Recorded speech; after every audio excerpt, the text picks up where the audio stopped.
What is shaking? Finally, the rock. No, finally we're back in the backyard. It's been a while since we've been back on this side of the backyard. Usually, when I'm doing the show solo, I'll do it on the other side of the backyard because it's already got the awning and everything. It's easy to do. But we have a guest, as we do today. It's nice to come over here amongst the foliage, and we got Lou, we got the bunny, we got Camila out here today. We got all the stars out here today. Speaking of stars, Ethan Strauss, proprietor, owner of the House of Strauss. Ethan, thank you very much for joining the show and come on over. Thanks for having me. I love that word proprietor. Yeah. And this is an amazing setup. Which camera should I look at? I want to be professional. You know, that's the one when I gaze deep into the eyes of the viewers on YouTube. Yeah, exactly. It's a beautiful setup out here, man. It's Alameda. I tried to pitch it as this is where San Diego collides with Hawaii, and I felt like you thought that was a little bit much. That was I think if I put that in the description when I was selling the house, I think people would think I was full of shit. They come over and go, "Man, what are you smoking, dude? Hawaii and San Diego?" But no, it's like I love this area. It's pulled away from most of the commercial stuff on Park Street, and we got a few shops, and it's Safeway and a Starbucks. Of course, Starbucks. You can't. I'm surprised I don't have a Starbucks in my spare bedroom. They pop up everywhere. I open the door one day. I'm gonna go. I'll take a latte, even though I don't drink them. I'll just order one because it'll be fun to do. But no, it's away from it. It's on the water. We got about 7 or 8 really good like walking paths that when I go for walks, I can mix and match and do different ones. So no, it's been a great place. We've enjoyed raising the kids here, and I love Alameda. Were you aware that Tony Parker? Lulu. It's okay. Okay. Were you aware that Tony Parker? That's what everyone says. That's what everyone says until they get a tongue halfway down their throat. I've already had that happen. So we broke in the seal on that one. Yeah. She Gene Simmons you. Yeah, she already got me. That. She already got me. So it's all right. Lulu, get down. Are you aware that Tony Parker has a Nando's chicken inside of his mansion in Texas? No. I've got questions about this. Are they there all the time? Are they just waiting for Tony? Yeah. I mean, does it have a menu? I've got. Is there a menu up there? Does he order the same thing? He doesn't need a menu. I'd want the full experience. Yeah. If I had like a McDonald's, which I wouldn't have a McDonald's, but let's say I just had a McDonald's in that bedroom right there, I'd want to have the menu up, even though it hasn't changed much in 20. I'd still like to be able to look at it for the full experience, and then I'll go double cheeseburger, small fries, and a water, and I'll be on my way. Well, this is a good question. Are they engaged in trying to trick him? He wants to be tricked, like they're an actual restaurant, or does he just want the paraphernalia and they're just giving him what he wants? I've got a lot of questions when it comes to that. And Nando's, do you need to get that licensed by them? Yeah. We need to know more about the Tony Parker mansion. I didn't know we were going to start talking about That's pretty wild. That is pretty incredible to have an actual fast food place in your home. I don't think if he played in California, he could afford that. I think that's Texas prices and Texas taxes right there. Like if you show up at 8:01 and it closes at 8, do they say sorry, we're fucking closed? sorry, Mr. Parker. Sorry, we go home. We're closed. We have lives. Yeah, we're cleaning up. Sorry. I'm 7:58. Can I get a shake? No, because that's the worst. It's the worst. I swear, you go into a fast food restaurant and you get there at 7:40. Let's say they close at 8, and I know that doesn't work because they usually close at 10 or midnight. But you almost have to get there half an hour or before they close to get a shake. Because I'll go in there and it didn't have. I haven't done this in a while, but you try to get a shake, and they're already cleaning the shake machine, and they got 15 minutes. It's 9:45. I mean, it's like, what are we doing? Like, if I want to order a shake at 9:50, I should be able to order a shake at 9:50. Lulu, come here. That used to be before they could capture you on video flipping out. That used to be when the average person would do the freak out at a kind of commercial venue about not getting the breakfast all day. Yeah. Wasn't that in Falling Down? That movie with Michael Douglas. That's when he freaks out. He was mad about everything. Oh, he was. Yeah. He's mad about that haircut. That was a good movie, too. I haven't seen that in a while. That was a really good movie. He was not thrilled with anything that was happening. Yeah. Yeah. So let's start off the show. We already started off the show, but I do have to start off the show with just saying this, and I'll get your thoughts on it. Daryl Morey, shut the fuck up. Just shut up. No one cares that you think the Lakers title is illegitimate. And even if you are right, which you may be, I don't even know. I don't know how I feel about it. It's different than the rest of them, but I'm sure the banner is made out of the same material as the other ones are made out of. But you're a GM of another team who's done dick, basically. You know, you had some decent teams with the Rockets. The crap in Philly hasn't worked at all. I know you're a Sloan analytics god, but just shut the fuck up.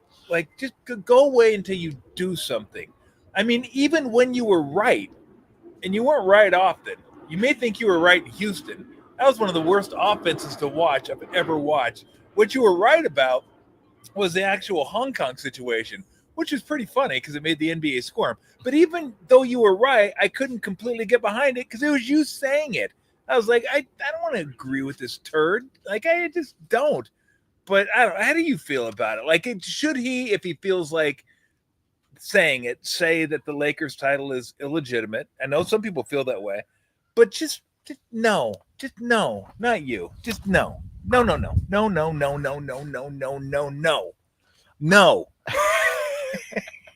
Daryl Morey turd. That is the take over here.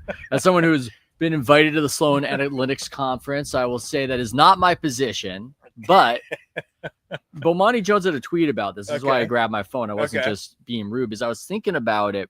I was in the Whole Foods parking lot yesterday actually thinking about this tweet and what it made me feel about the Morey situation. Bomani said, everybody had a chance at it, and the winning team was probably the best bet had the season not been interrupted. Yep. Discrediting this title is bad form. And what was interesting to me about that tweet is that I agreed with every word of it. And yet, I feel like the Laker title's fake. I agree with what Morey said. I think it's not a real title. I don't think that's their fault. I think it was unfortunate circumstances.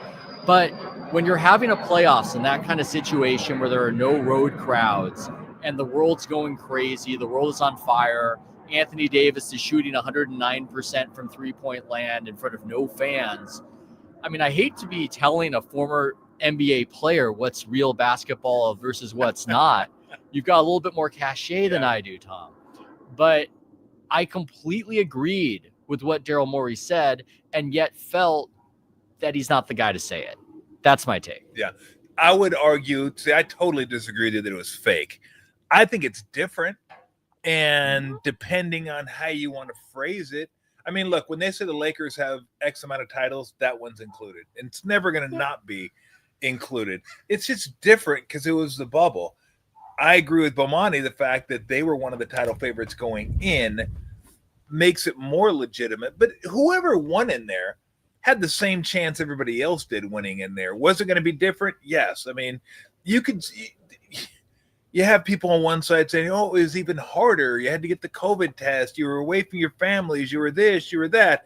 Yeah, but you didn't have to travel. You didn't have to play game 6 on the road, raucous crowd, whatever. It's just different. It's not the same. It'll always be viewed as different. But as time goes on, my thoughts are, who cares? I mean, you just add it to the bonfire and move on. And I get people feeling that way.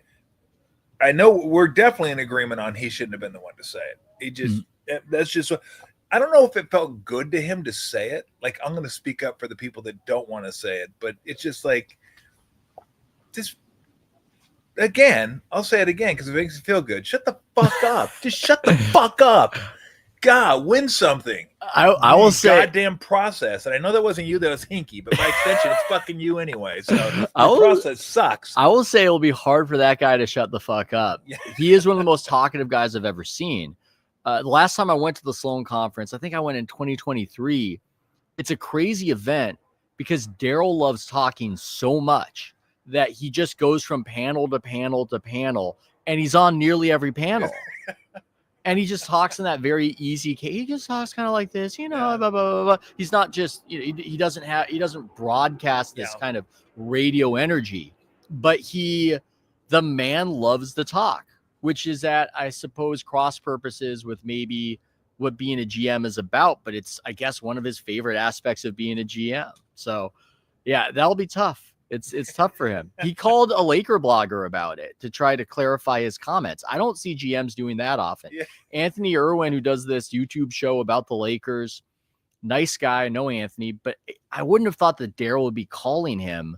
But I was just looking on Twitter, and Anthony was saying that Daryl Morey just called me to clarify that this is what he actually meant, and So that's just a feature of the whole Daryl Morey thing. And it's interesting to know some of these GMs. I mean, GMs, this is a whole topic. GMs are an interesting topic to me. What's interesting to me is this.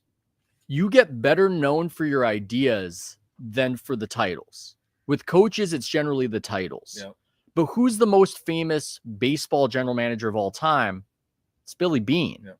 You just said the process and Hinkie. Hinkie didn't win anything. Nothing. And that's a controversial legacy, but most GMs don't even get a legacy. So there's something odd about being a general manager where you're more of an idea guy, Morey ball. And that's just something that's always been odd to me, that the other things, it's more about the jewelry, but for the GMs, it's more about the ideas and how you influence the sport. Yeah, I don't know. If that's my legacy, I don't want a legacy. Being talkative or Morey Stalin has a legacy. I mean, there's a lot of legacies I'd rather just like not have to live with. But hey, that fucking you did it. You did, and it wasn't just that it was the process. Is that they kept saying it over and over. Trust the process. Trust the process. And yet Embiid saying, trust the process. And for a while, it was kind of work. It's like, oh, okay, I kind of see where they're going with this. Kind of see where and then it just hit a wall and went the other way. It never broke through. And that was the whole thing, right? With the process is that we're going to get these picks. We're going to rest them so we can get more top picks. And then, Ben Simmons mentally just went to the sewer, and Embiid started getting hurt and looking like he didn't care to play defense a whole hell of a lot. So it just, whatever. I mean, I just when he said it, I was like, please just go away. I don't want to know. I mean, yeah, I can't really disagree with you there. I can't say you're wrong about it. I like that Daryl is that open, and I like that he's candid. I don't know if that exactly serves what he's doing in that particular context, but this is a weird one because I secretly agree with him. Yeah. I just do. And not just because I like him. GMs, man. Hinkie, by the way, and we'll get on to whatever topic you want to get onto. Did you know that he sounds like Kenny Powers? Really? Yeah, people have that in their mind because he's the GM nerd guy that he must be like, oh, I'm Sam Hinkie. I am talking about but that dude sounds exactly, I think he might be from Oklahoma. And because unlike Daryl Morey, Hinkie was behind the scenes. And people say that might be why he got shit canned. I think you would probably disagree with that. It was probably all the intentional losing for years, probably. But he never went in front of cameras. So he became a guy people knew about and talked about, but you never really heard from him. And for the most part, I guess he's sort of away from the NBA scene. I think he went down to Stanford. But I judge people, whether it be coaches, GMs, players, I judge them by how they handle the poor times, how they treat the media, how many questions they're willing to answer, how often they're available after shitty losses or, an error costing you the game or a bad decision or maybe a trade that went haywire or stalled negotiate, whatever it is. Like, that's when you got to be accountable and be able to explain your vision to people and then also take accountability for the shit. No one's ever 1,000%. And I don't know why anybody expects them to bat at that. We don't. And they got to understand that we don't. Just explain it to us. And if you can, cool. Like, okay, I get your vision. Maybe I don't agree with it, but I get it. I think some people are afraid because they don't know how to verbalize and explain it. They feel like they're going to come off as like not knowing what the hell they're doing and be exposed. And that's why they want to stay away from the cameras. Yeah. And insecurity is a big part of that. And I mean, that's a whole other topic. I want to maybe get in the insecurity. We got a whole bunch of. We just. Well, that's how my brain works. I'm a free associator, but Well, I know you are because I look at your topics on your podcast. It's like I can just like. This is like jump, bing, bing, bing, bang, bing, bing, bing. Here we go. Let's jump around. Let's got this thing, got that. Okay, it's a little ADD, but I saw Aaron Boone, who might be a bit of a blowhard general manager. Manager. Yeah. And Anthony Volpe, who might suck, just to put it bluntly. Yep. But Volpe's getting booed out there, and Boone was asked about it. And he said, it's not that big a deal. I saw Mariano Rivera get booed. I saw this guy get booed. I saw that guy get booed. And again, he's probably a blowhard. Yeah. And Volpe probably sucks, and he's just making excuses for his guy. But I thought there was something to that that's kind of great about sports in a way, where it's so humbling, even for these guys who get worshipped and get all the money, that it requires a certain fortitude that for almost anybody good in a lot of these sports, there's one of these times, the bad times you talk about, that they have to face it and they've got to deal with it. They've got to go through it. I don't think that's true of all celebrities necessarily. I don't think for a lot of celebrities, when there's a flop, it's not like they're going to get on the couch with Jimmy Fallon and he's going to ask them about what went wrong right there. I think that's one of the nice things about sports, and I hope it continues and it's not just sanitized and no media sessions, because I like that they've got to face the music. Yeah. Well, they should. Some of them duck out the back of the clubhouse or hide in locker rooms, stuff like that. And those are the ones. Like, if you don't like to speak to the media and you don't generally speak to the media, even when things are great, then okay, I get it. Maybe you're just got a phobia or you're just shy, you know. But the ones that are like, put my face in front of the camera when we win and I hit a game winner, but when I blow the game, let me duck out. Those are the guys that just no time, no use for those. And there's not a ton of them out there, but the ones that's like an immediate check for me. Can't root for that guy ever again. See ya. Don't care. Don't even care if he wins the fucking Mother Teresa Award for 2026. He saves 26 crippled kids from a fire. I don't care. I'm still not going to like you. I'll respect the effort, but I won't like you. Yeah, and I wish guys could see that. I wish guys could see that, because I think sometimes they think that they've got to be sanitized, or they think that it would work out bad for them if they show some vulnerability. Come here. Yes! Lulu got it. Okay. I'm going to put you inside. You're a menace today. Go on. Go. Lulu. I think that's the first time Lulu's ever done that. Yeah, I'll put it. I wish we got on camera when she got me with a corner blitz. I was so impressed with the prowess right there. Is the mic working? We're good? I think we're good. Yeah, we're good. Okay. Where was I? You survived the first on-air Lulu attack. Well, not attack, but she attacked the microphone. Yeah, she was going for it. Yeah, I like that too. I admire that, but I think a lot of fans would disagree with us, and they would say, well, you're saying that because you're media people.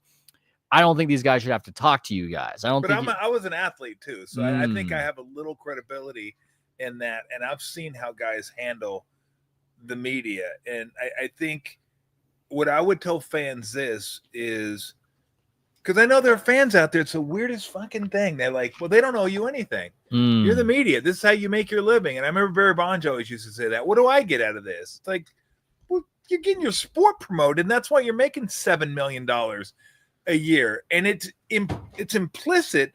It doesn't say it in the contract, but it's part of the job to do this. Some do it better than others. Some want to do it. Like Mike Trout was the face of the game forever without anybody ever known who he was. Like, I had no idea. I'm an Angel fan. I love Mike Trout. I didn't know who Mike Trout was. Like, you really didn't know who Buster Posey was for the better part of his career. But you got to do the minimum. I mean, and for the fans to say, "Oh, leave him alone. I'll just check his Instagram or his X account if I want to hear from him." I'm like, well, yeah, that's unbiased. I mean, that's probably. So it's weird. It's weird because I would think fans would want journalists to ask questions and get answers. Yeah, well, they kind of they like the byproduct, but they don't know what goes into it, and they assume they don't need what goes into it. And I understand that perspective because I've heard that. I've talked about this with guests on your show, Steve Kerr, about it actually does matter that these guys do press conferences. I get that a lot of people think it doesn't because the questions are stupid and the answers to them are boring, but they'll take all that kind of slurry and they'll make what you know of the athlete from it. So much of what everybody loves about Klay Thompson comes from stuff he said in interviews he never wanted to do that were just mandated by the NBA. And then he would say something goofy or stony or funny in a way he didn't know was funny, because that guy He wasn't one of these guys where if he scored 30, he wanted to be interviewed. No, he wanted to duck out no matter what happened. He never would have done an interview unless he had to do an interview. And that's the stuff people connect to. We talk about Maury talking about the bubble and how it doesn't feel real to people. One of the reasons it doesn't feel real to people, I think, is because barely anybody watched it. It was the lowest rated finals ever. There was a social, political component. There was COVID, a lot of factors. But I think one of the factors, maybe the most underrated factor, they didn't have any media there.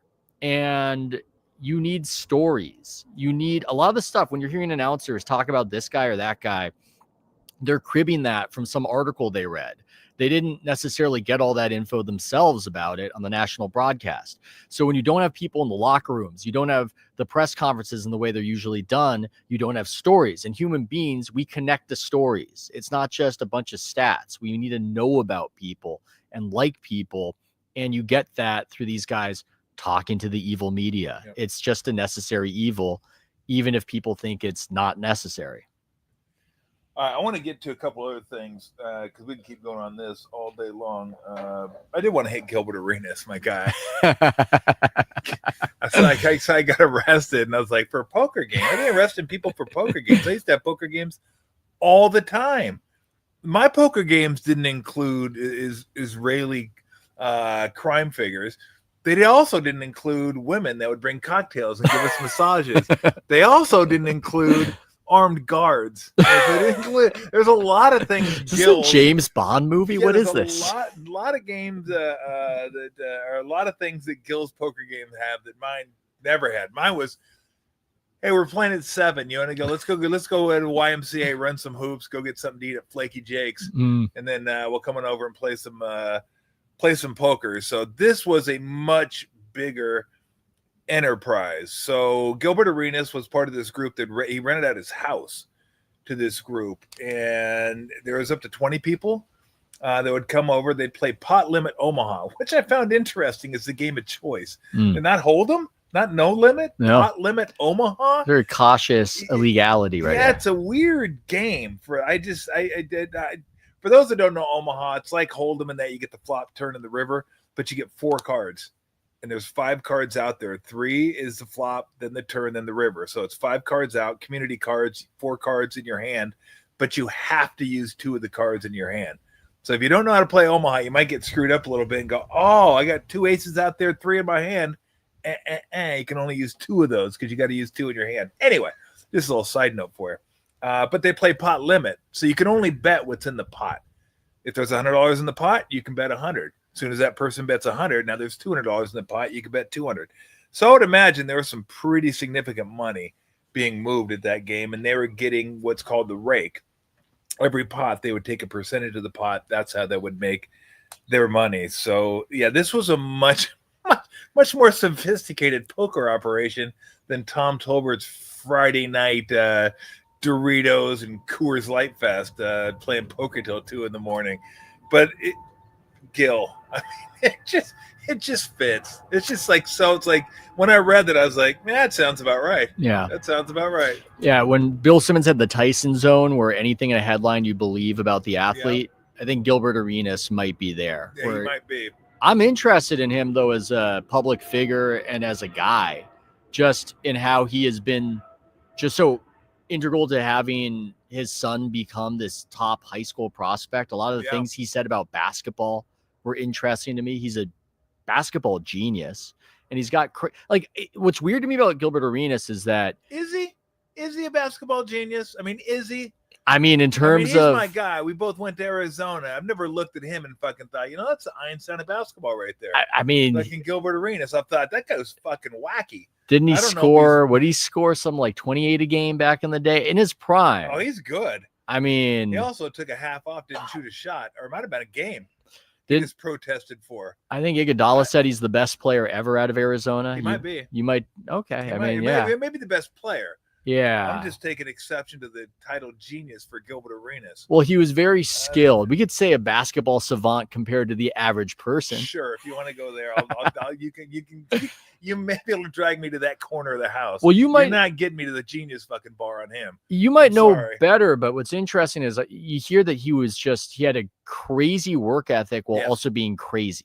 Yes. And usually it's going to be one or the other. Yeah. I mean, the Gilbert Arenas story that sticks in my head, I heard when he started showing up at Arizona, he wanted to do more practicing, and he literally, I can't remember if it's Arizona or high school, but he literally broke into the gym. He did a breaking and entering to get shots up.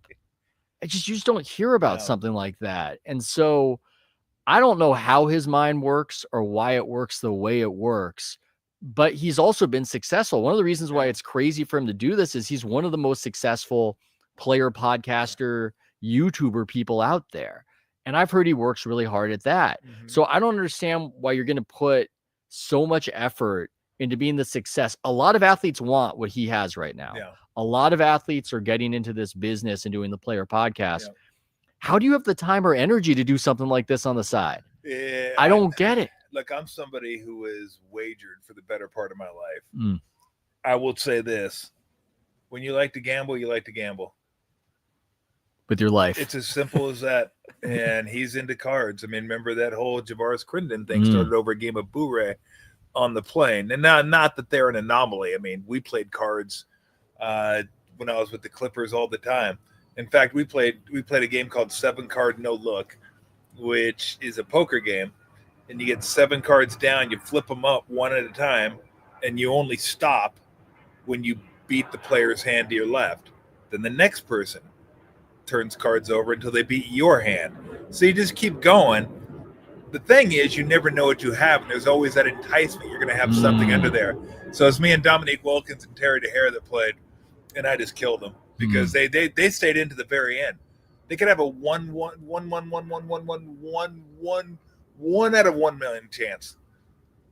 I should say 0.00001 out of a million chance. He'd be like, I got to stay for this last card. I'd tell, all right, $100. They go, okay, I'm in. Yeah. That's makes Done. the books rich. Yeah, so they love playing cards. So like my point is everybody played cards, but I think he's a guy that likes gambling. That's why he's in on this. He's like, oh, you can rent my house money, get poker, that'd be great. Be fun. Maybe he's not involved like so directly that it takes up that much of his time. I don't know. I mean, it's fucking Gil. I don't know if he feels risk. You see that? Maybe not. What was that called? Free Solo, the guy who just climbs mountains with nothing. Yeah, that was freaky. Nothing. He doesn't have any sort of fear within him. Something's missing. It sounds impressive, but it's actually a problem to not have that fear of heights or fear of death. Yep.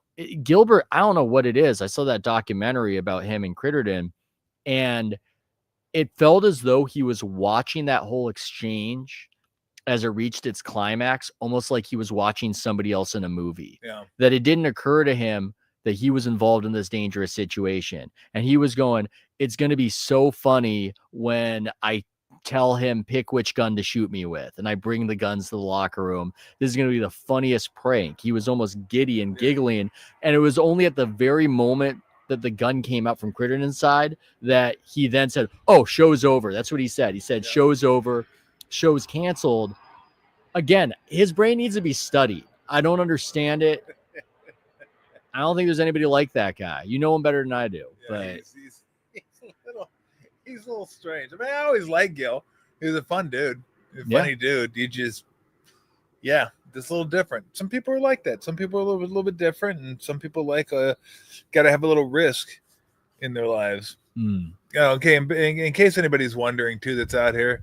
The birds didn't infiltrate the barbecue here. There was s'mores that were being made here. That's marshmallow, not bird crap. So in case anybody was wondering what that was. Okay. Main topic I wanted to get to. Before we get to that though, are there any baseball trades that have hit you? Suarez, I'm not going to give all the minor league guys, although DeVries did go to the A's, the third-ranked prospect overall, but who knows? Suarez and Naylor went to the Mariners. Duran went to Philly. Helsley went to the Mets. Rogers went to the Mets. Sears and Mason Miller went to the Padres. David Bednar went to the Yankees. Carlos Correa goes back home to the Astros. O'Hearn and Laureano go from the Orioles to the Padres, and Cedric Mullins goes to the Mets. So the Orioles are offloading some of their players. I don't know. I mean, I guess what's that? Merrill Kelly went to the Rangers. Oh, he did. Yeah. Oh, Merrill Kelly. So the D-backs shipping out Merrill Kelly. D-backs are just saying, fuck it, we're good. We're done this year. Thanks for coming, everybody. We're toast. I guess the Giants just said, we're not toast. We'll just kind of hang around and see what happens, but we're not buying. Check that. They already bought Devers. Let's not forget they did that about a month ago. You see, just because it's not just because it's not at the deadline, you sometimes forget about that. But is there one that hits you here? I mean, the Mets bulking up on the bullpen, the Phillies fortify their bullpen. I mean, the one that I find kind of interesting is Carlos Correa going back home. That was interesting. I like it just because in my head he feels like an Astro. Yeah, he does. And these star players, they just play for so many teams, and it feels kind of wrong to me. So I know a lot of people hate the Astros, but I just feel kind of good that somebody I associate with that team is coming back, because I don't like how mercenary this era of the MLB has gotten. I don't know enough about baseball to judge some of these trades. Yeah. I've got that sort of muscle memory of liking the A's and Mason Miller being dealt, but then I remember that they're not here anymore, and I don't even know what the hell they are, and I don't get how they have so much young talent since they're the biggest joke of an organization. So it is what it is. They're just, I guess, a farm system for everybody else that happens to now have maybe the biggest young superstar in baseball. So I can't assess any of them, but I like just the idea of Correa coming back. And I think it's weird that the A's have just had so much talent to trade with all the crazy stuff they don't know how to do outside of that. Yeah. I wanted to, I'll get into this in a minute because I just thought of something I wanted to bring up. I was going to ask you about the main thing I wanted to ask you about, because that's what I always like about your podcast. There's always different stuff on there, but this one's a little bit different, a little bit goofy, but my whole premise is there enough violence in sports? Ooh, that's a topic. I'll get to that in a second, and I'll kind of explain myself. Great topic. I'll explain myself too. But were we? Because you've talked about a lot about this, you and your guests. Were we with the NBA in the ratings, which I really personally don't care about? I'm like, I don't care. I'm going to watch the games. I like the games. I don't care how many other people are watching. I know it affects contracts they can sign. They just signed a $77 billion deal. So it's like, who cares what the ratings are until you get closer to that ending? But I'm guessing there's a lot of reasons why the ratings have gone down. You mentioned in the bubble, all the social causes that I'm sure didn't help. That divided. And I know it's weird because the NBA always tries to be like we're gonna be on the right side of history. Not sure if that's the right side of business. I'm not sure if the owners appreciate that. In fact, I would imagine most owners don't appreciate that Adam Silver's. I've always said Adam Silver is the cool dad to the players. Yeah. Where David Stern's the dad. Yes. He's like, look, you may not like me, but I'm going to do what's best for you and what's best for all of us. Yeah. Adam Silver's like, this may not be best for us, but hey, you want to go get a beer? I know you're only 20. Let's go grab a beer. Grab a beer. My favorite David Stern story that I heard about, I wasn't there for it. I think it was from the coaches meeting, the annual coaches meetup in Chicago. And the NBA around that time, this is probably over 20 years ago, they were starting to bring cameras in the locker room to sort of show snippets. And you've seen these snippets of the coach talking to the players, and it's usually pretty anodyne, but they were starting to do that. And the coaches didn't like it. And Scott Skiles was a coach at the time. And he said to David Stern, I think he raised his hand, he said something like, with all due respect, this is my temple, this is my sacred area. This is what's sacred to me. And David Stern said, and I'm paraphrasing here, but this is as it was relayed to me, multiple sources. He said, well, yeah, sacred area. So, let's see. On the one hand, we've got billions of dollars from our broadcast partners. And on the other hand, we've got Scotty fucking Skiles. Shut the fuck up. Don't ever talk to me ever again. You better think before you speak to me. Shut the fuck up. And just lit into him. I'm sorry to your neighbors. This is how it was told to me. I'm just sort of, and your granddaughter here, fine. I hope nobody thinks anybody's having a squabble, but I believe Mike Brown was there for that. And anyway, that was David Stern. Yeah. It was a different approach. And that's not an approach that was just for the coaches. Yeah. That was for everybody. Yeah. can't really see that from Adam Silver, is what I'm saying. No. The iron fist that David Stern had is let's put it this way, a lot more pliable. Yeah. Under Adam, because I think Adam Silver would like to be,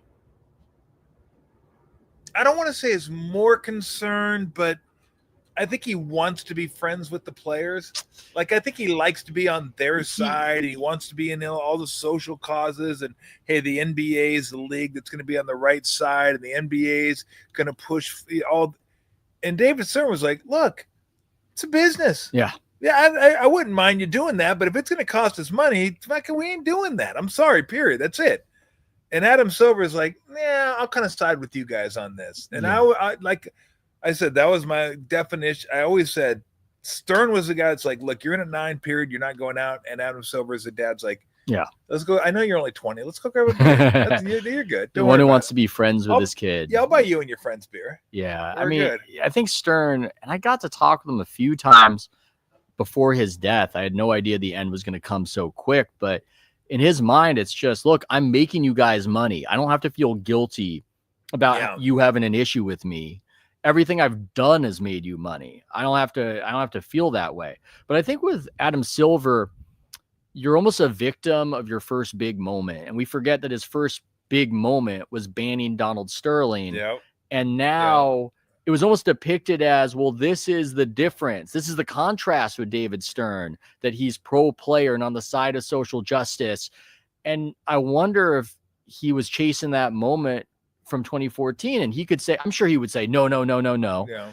But he's a human being, and becoming famous and being talked about and being praised all over media, that's going to do something to somebody. But he did do one thing that the players don't like, and it is his baby. And I don't think he's claiming it in part because he wants to be the cool dad.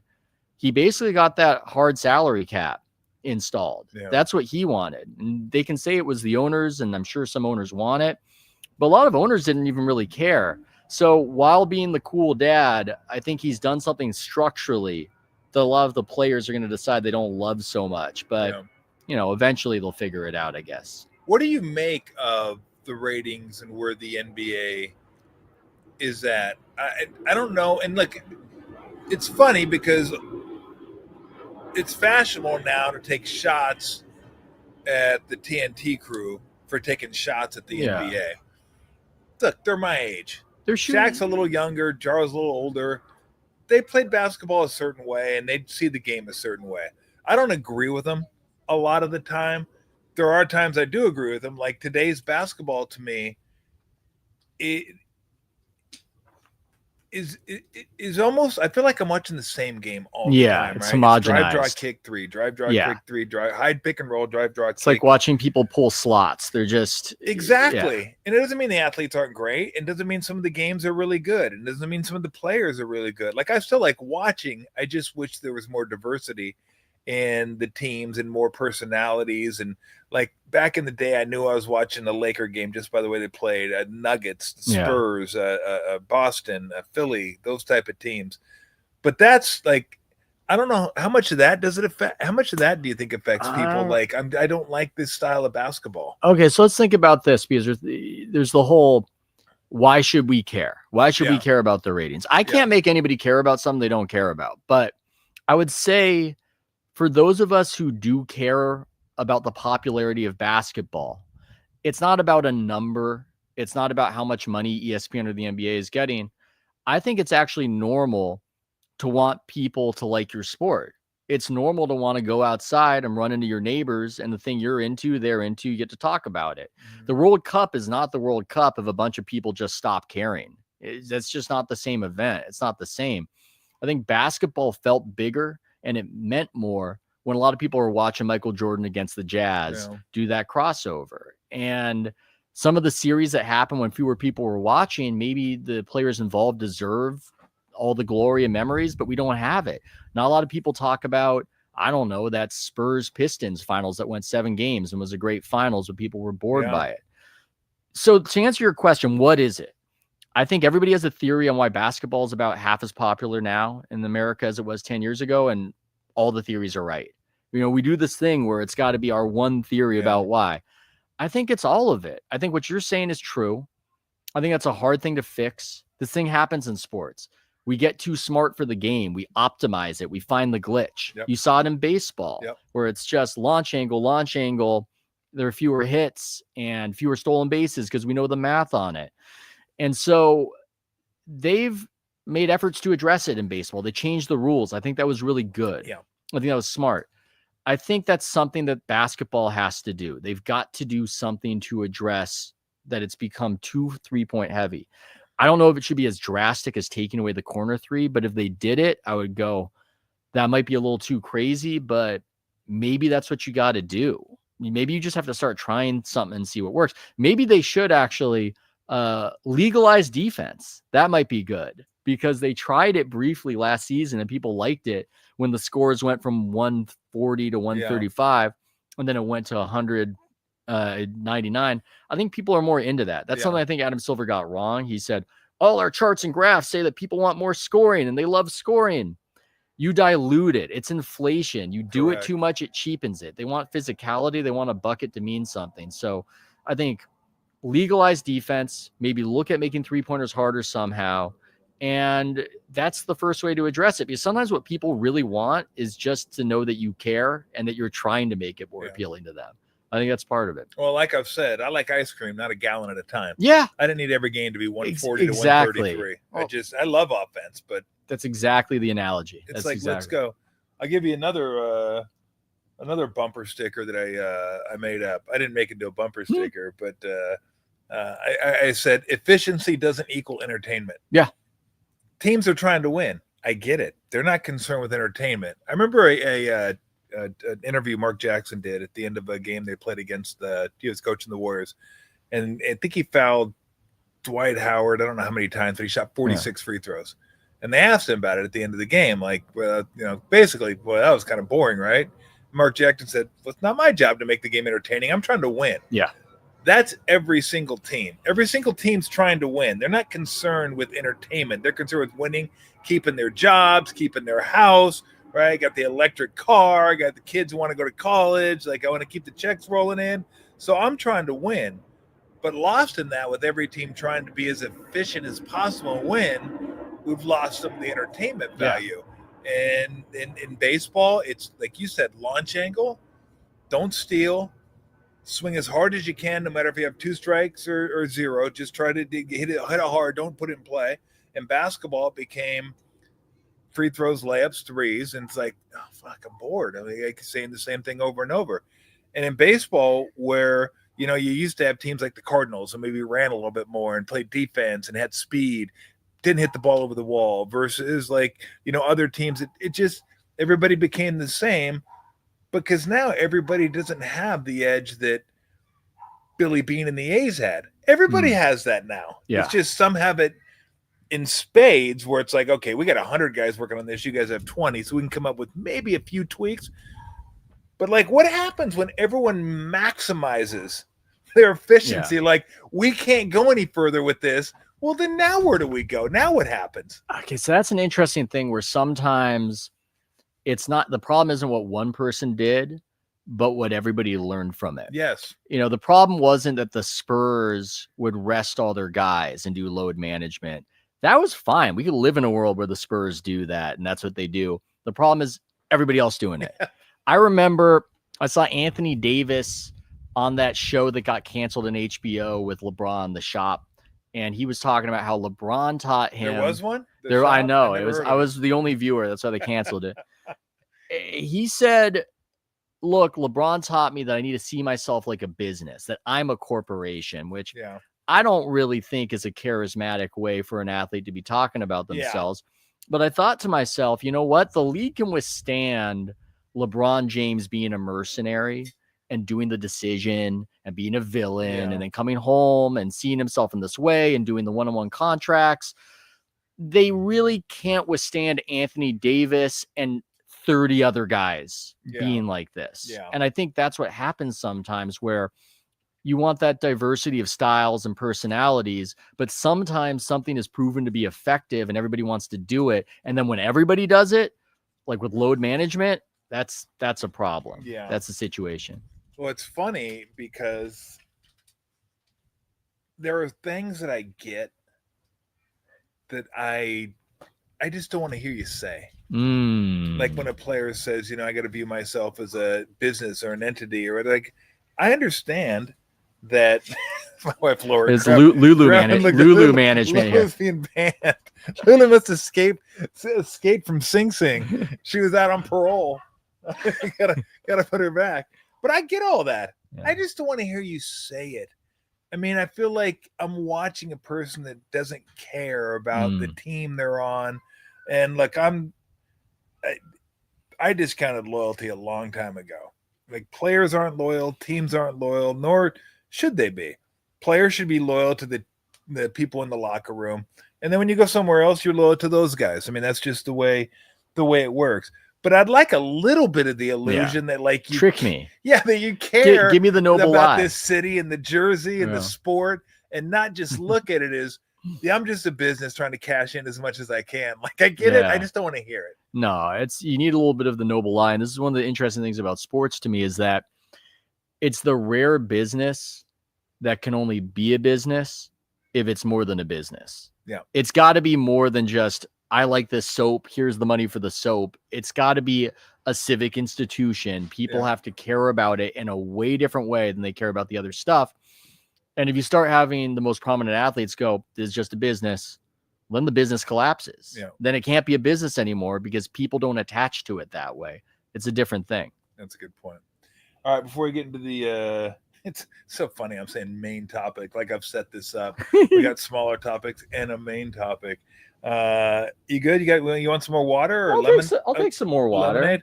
Why don't we give the Homer beer break? We got a graphic on there. Homer pops on. He goes, It's beer time. And so we'll do beer break. I'm going to get you some more water. Then we're going to just talk. Yeah, I thought about this last night because I was thinking about having Ethan on. I got to come up with something kind of offbeat. And I have been thinking about this off and on for a while. Is there enough violence in sports? What happened to the baseball brawls? What happened to a good, not necessarily a fight in NBA, but the threat of a fight where guys would shove and push and stuff like that? Hockey, you get a fight occasionally, but not like you used to. And in football, you didn't get fights, but you got a more violent sport than you get now. And while most of it's good, and I think I wonder if we're fighting ourselves and who we are as human beings. Like, I think humans at their core like that. There's a reason the Coliseum was sold out when they brought the Lions and Christians in, okay? You couldn't get a fucking ticket to that. It was fucking sold out. You kidding me?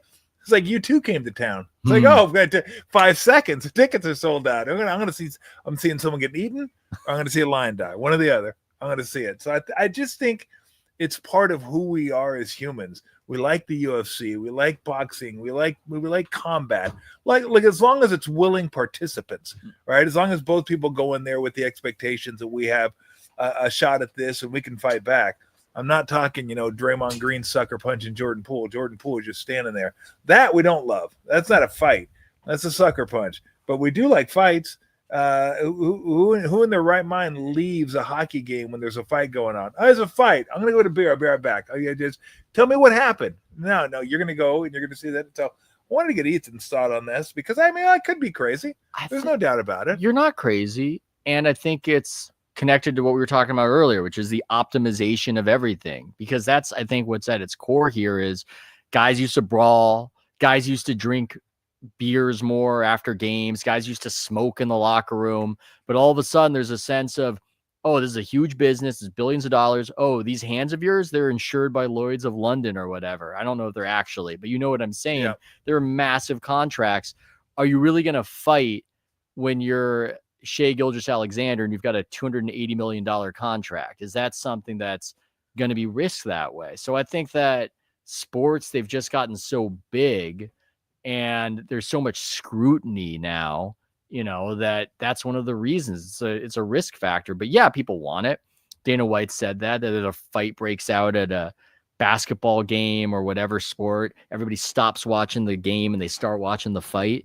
That's real. I just don't know.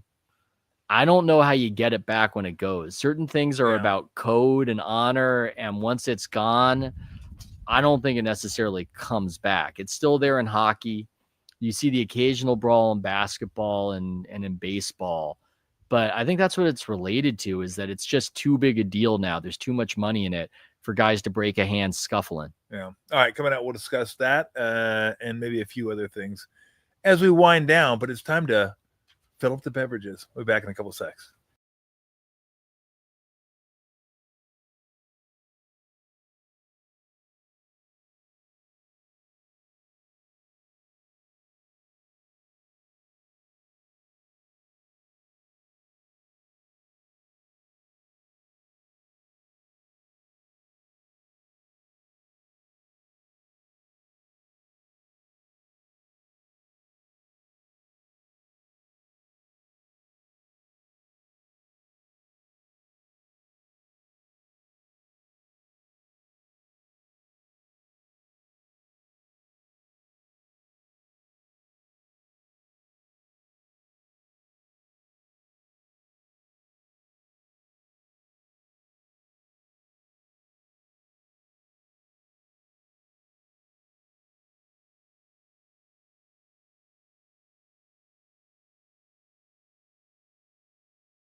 All right, back with my guest, Ethan Strauss, and we are talking one of my favorite topics, violence. Oh, yeah. Violence in sports.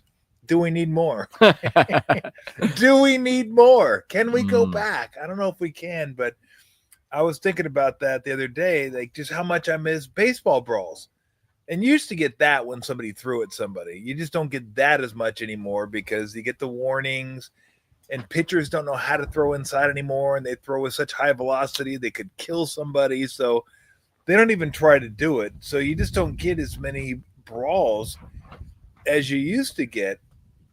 And it always occurred to me, Ethan, that people would always say, well, we don't need more brawls, we don't need more violence, the sport's better off without it. I didn't come here for that. And I'm like, well, no one comes.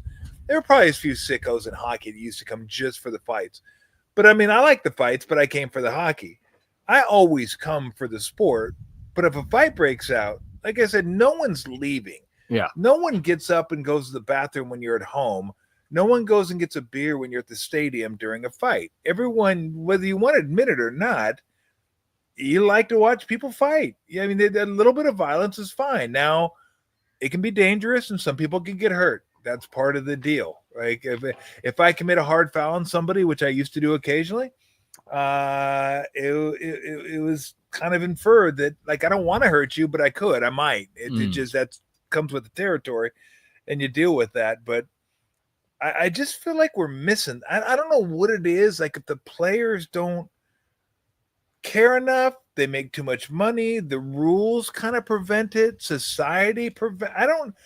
I don't know. I just think I think humans like violence more than people would like to admit. We like violence. We don't always like the consequences. Now Sure. I just had a random crazy idea for where we can get it back a little bit in baseball. Just talking about the warnings, throwing at a guy, the pitchers don't know. I'm going to explain this by way of a weird example, but the worst hit by a pitch I ever saw was Stanton. And I think it was Fires. That was the pitcher. Yeah. But the interesting thing, that guy did not throw hard. Yeah. He threw this big looping curveball.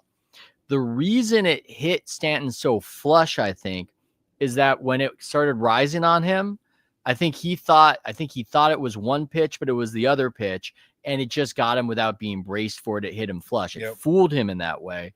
And I say that to say this. I think that they have to announce they're going to throw at the guy. So he knows that it's coming.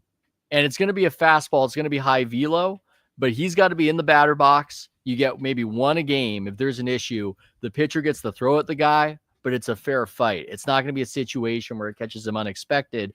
I think that's maybe one way that we can get it back and they can brawl over that. It's a suspension if you do it otherwise. If you're actually throwing at a guy, they can prove it. But I think calling your shot, throwing it at the guy, could the players be amenable to that? Could the union be amenable to that? Doubtful. Are you high right now? Are you fucking high? I'm gonna fucking throw at you. Why would I even have a bat in my hand then? Honor, Tom. All I'm gonna do is like drop my bat and be like dodgeball. Like I'm in the schoolyard. You're gonna bunt it away. I'm throwing at you. All right, well let me throw my bat away then. Let's go. In fact, I'll save you the problem. I'll just run out and kick your ass right now, and you can throw at me while I'm running out there. I think you get the duck. You got to stay in the box. Hey man, it's coming. Have it on the scoreboard. Next pitch, throws at him. He's throwing at him. All right, bitch, it's on now. Let's go. I'm trying to solve your problem. I'll get a shield instead of a bat. I'll just like knock it away. Boink. Well, I mean, so what you're saying is kind of interesting because you want more violence outside the course of play. Or the threat of it. Yeah. Just the threat of it. Like you just don't see it anymore. And it's not just the violence and the fights, it's the threat of bad blood and something might happen. Like I miss watching Bird punch Lane Beer in the jaw and they both fall down to the ground after Lane Beer just, I mean, you don't talk about Lane Beer was probably the dirtiest player I'd ever seen play, I'd ever played against, most certainly. And in that era, you know, Chief went after him, Bird went after him, other players went after him, Barkley went after him. And it was usually a lot of times it was just foul, go to the free throw line, and nobody got kicked out. But nothing happened. Bird came down with a couple of the hammer shots to his face, and I think they might have got kicked out. But we'll both played next game. But that's the kind of stuff that I miss. That kind of physical type of play where it's like, you know what? Okay, boys will be boys. Move on. I understand you don't want the Kermit Washington Rudy T situation where someone's face gets splattered all over midcourt. Yeah. And it basically derails their career. Now that, again, that's always a possibility. That could happen, but it's happened once in basketball. The rest, all the fights they've had, all the stupid crap that's happened on the court, nothing like that has ever happened. I'm shocked now. When anybody even gets mad at one another in an NBA game. And if they do, I'm happy. I'm like, God, we finally got some chippiness back in the sport. Let's go. Yeah, the Kermit Washington one also was a special weird circumstance because similar to getting hit flush with the ball when you didn't expect it, Rudy T, if memory serves, was sprinting towards the melee, and Washington just turned and swung, and so he hit him moving. Yep. So that is an unusual kind of thing, but it's the thing that when it does happen, they just shut it all down. And that's something that strict dad David Stern really worked to get out of the NBA. He really worked hard to get those brawls out of it. It's just too much to lose. I think the best you can hope for is maybe more violence in the game, but that's even sketchy. That's even a problem. I mean, Buster Posey's one of the most famous and beloved people in this area. And what derailed things briefly for him was that play at the plate. So it's just, it's like we all want that. We all want the risk. We all want the blood in the air, but we don't necessarily want when the risk goes bad. And of course. It's just, and do you think most people be willing to admit that? Most sports fans would say, yeah, I wouldn't mind a fight occasionally. I wouldn't mind seeing somebody get their ass kicked or a hard foul. You hardly get hard fouls in the NBA anymore. No, you hear fans say they want that. I think fans just want the players to care. Yeah. And they want to feel like the players care about being on the team and hating the other team.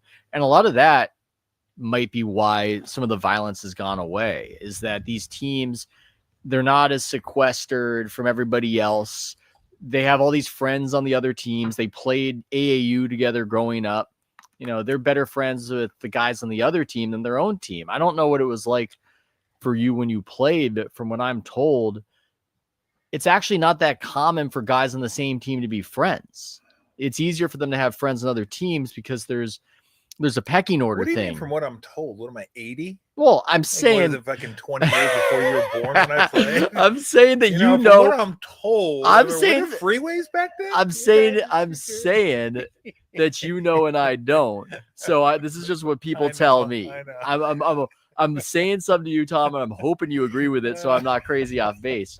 Because what I was told with the NBA is that players are not friends as often as you would think, and it's because they want to be the guy with their own entourage, and it's all kind of mixed up. And if they're hanging with their friends like Vince and entourage, who gets the hottest girl? Vince gets the hottest girl. Where are we going to go eat? Oh, where Vince wants to go eat. And it's all kind of streamlined. But these NBA players, I don't know if they're connected to each other in that kind of all for one and one for all way. Maybe more so back in your day. Yeah. No, I mean, back when I was with the Warriors, we all hung out.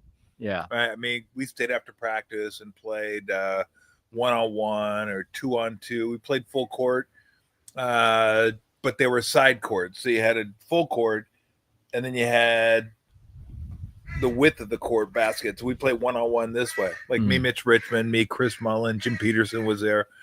But yeah, Vic Alexander, Chris all those guys. At one time or another, I'd hang out with them, Rod Higgins, on the road, go see a movie, go to a bar, go to a club, whatever. At home, I lived next to Mully, and Nelly was in the neighborhood too, so I saw them. But I think that's where everything's changed. That was more, the NBA, at least the Warriors was more of a mom and pop shop back then. Yeah. Now there are all these huge corporations that are worth billions of dollars, and they're run like corporations. Like it's almost like you got your your judicial branch and your three branches of government. Back then, it was like all under one house. It's kind of quaint, right? Where you take hey, we got a deal. This guy wants season tickets. Okay, so we got this deal. And now there's like all these different departments that like it's totally different. And I think the players are kind of like that too now. Yeah. Where you talked about it earlier, like they're their own brands and own businesses. Nobody ever had that back then. Like we had each other. Like we just hung out with one another, and we'd have friends that come visit us. I had friends from LA. Mully every once in a while would have his brother or friends come out from New York or whatever. But other than that, we're just kind of in Alameda hanging out together. And what do you want to do tonight? You want to go grab a bite? You want to go do this? You want to go do that? I don't know that they do that anymore. I think everything's changed. Well, our friend Adam Silver was talking about this. I actually did agree with him. I was surprised. He was so candid. He was at a Sloan conference, probably one of these panels that Maury was yapping on. But he was talking about how when he was watching the Last Dance documentary, how he was seeing players on the bus actually talk to each other. And how now everybody's on their phone. They're not interacting. They have the ability to interact with all these other people. And so boredom forges friendships. That's a lot of what it is. And if you don't have much else to do when you're on the road together, you're going to be tight like that. But that's not necessarily the case now. And so I don't think they're as connected. I think the fans pick up on it to a degree. And even if it looks corny and stupid to a lot of people that the Thunder are all doing those interviews together, at least they're speaking to something that seems to have left, that they're trying to do it in a way. In other ways, they're very anodyne and sanitized. But I think that the lack of fighting might be correlated to the lack of overall passion, because for a lot of these guys, they do see it as just a job. And that's, it's unfortunate. But well, I mean, look at the NBA. Everything that comes close to the head is replayed. See if they can upgrade it to a flagrant foul. And I think that's obviously by design. The NBA wants to limit all that stuff, nip it in the bud if they can, and keep the game at a reasonable level, a reasonable heart rate, without tempers raising. So it's like, I'm calling the game. It's like, really? Are we going to the replay for this? I mean, come on. It's just, so what? Like back in the day, you get up and guard somebody close, they had every right to take their elbow and rip through and just smash your jaw. Police yourself. Say, you know what? Get the fuck out of my way. You're in my airspace. Now, if you do that and you hit a guy, elbow to the head, maybe a flagrant 2, you may be out of the game. So you can't do the head and neck thing. So they've taken everything, every physicality that was in the sport, they've tried to legislate out of the sport to where if a guy goes up, makes a play on the ball, if he lands awkward, they'll go replay it to take a look at it. And it used to just be, hey, remember the Jordan rules, no layups. And he used to just get mugged, absolutely mugged. I feel like there's always these good ideas that people have, and then they go too far. Yeah. They've it's like, okay, that's good. That's really good. Then it just keeps going and keeps going and keeps going. You're like, oh shit, we've gone way past what was good. And now it's not good. And we need to try to find a way to go back. But I'm not sure that that way exists. Yeah. They always try to make the plane out of the black box or try to solve in a way that doesn't work. I don't want to detour too much, but I'm curious now that you're talking about playing against some of these guys. What was it like playing against a guy like Charles Oakley, who's known for that kind of reputation? Did he play like that, or was it just a sense of you got to be aware that he might lay down the law? Yeah, I never really felt it. He's physical, super strong, and you know Oak's reputation. But I think during the game when you're out there playing, you didn't really think about it. Like, oh, I got to watch out for his hands. You went and played, and you get physical with somebody, and you hit somebody, and you elbow somebody, and they elbow you, and you just keep moving until you don't. I mean, the guy that I was most scared of, and I wouldn't say scared, but leery of, was Vernon Maxwell. Oh yeah, because he was fucking Mad Max was like the perfect nickname for that guy.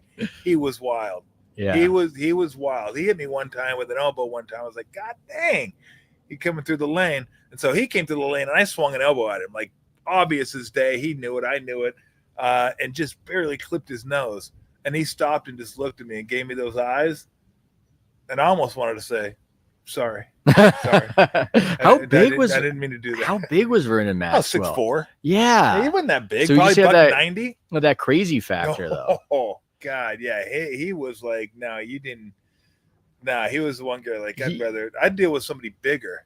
Yeah. That didn't have the crazy factor. He told a story on a podcast. Maybe you saw it, maybe you didn't, that Hakeem slapped him. I did see that one. That was the one guy where he had to sort of stop. But I think for anybody else. Yeah, that was with Barnes and Jack. Yeah. He said those big ass hands. That was hilarious. But again, I feel like if we could just reintroduce the physical nature, and I think the NBA tried it last year, like just introducing defense again, like letting teams play defense. If we could get back to, and I'll digress even a little bit further, because this also plays into it. I'm a big fan of frontier justice. I think players policing players is better than the league policing players and officials policing players, and they don't think players can do it, so they step in and do it, and then the players stop doing it, so they don't know how to do it anymore, and then all of a sudden it's like, well, you've just neutered them because now they don't know how to do it, so they're not going to ask to do it. But I do believe that when players police players, it makes for a better product.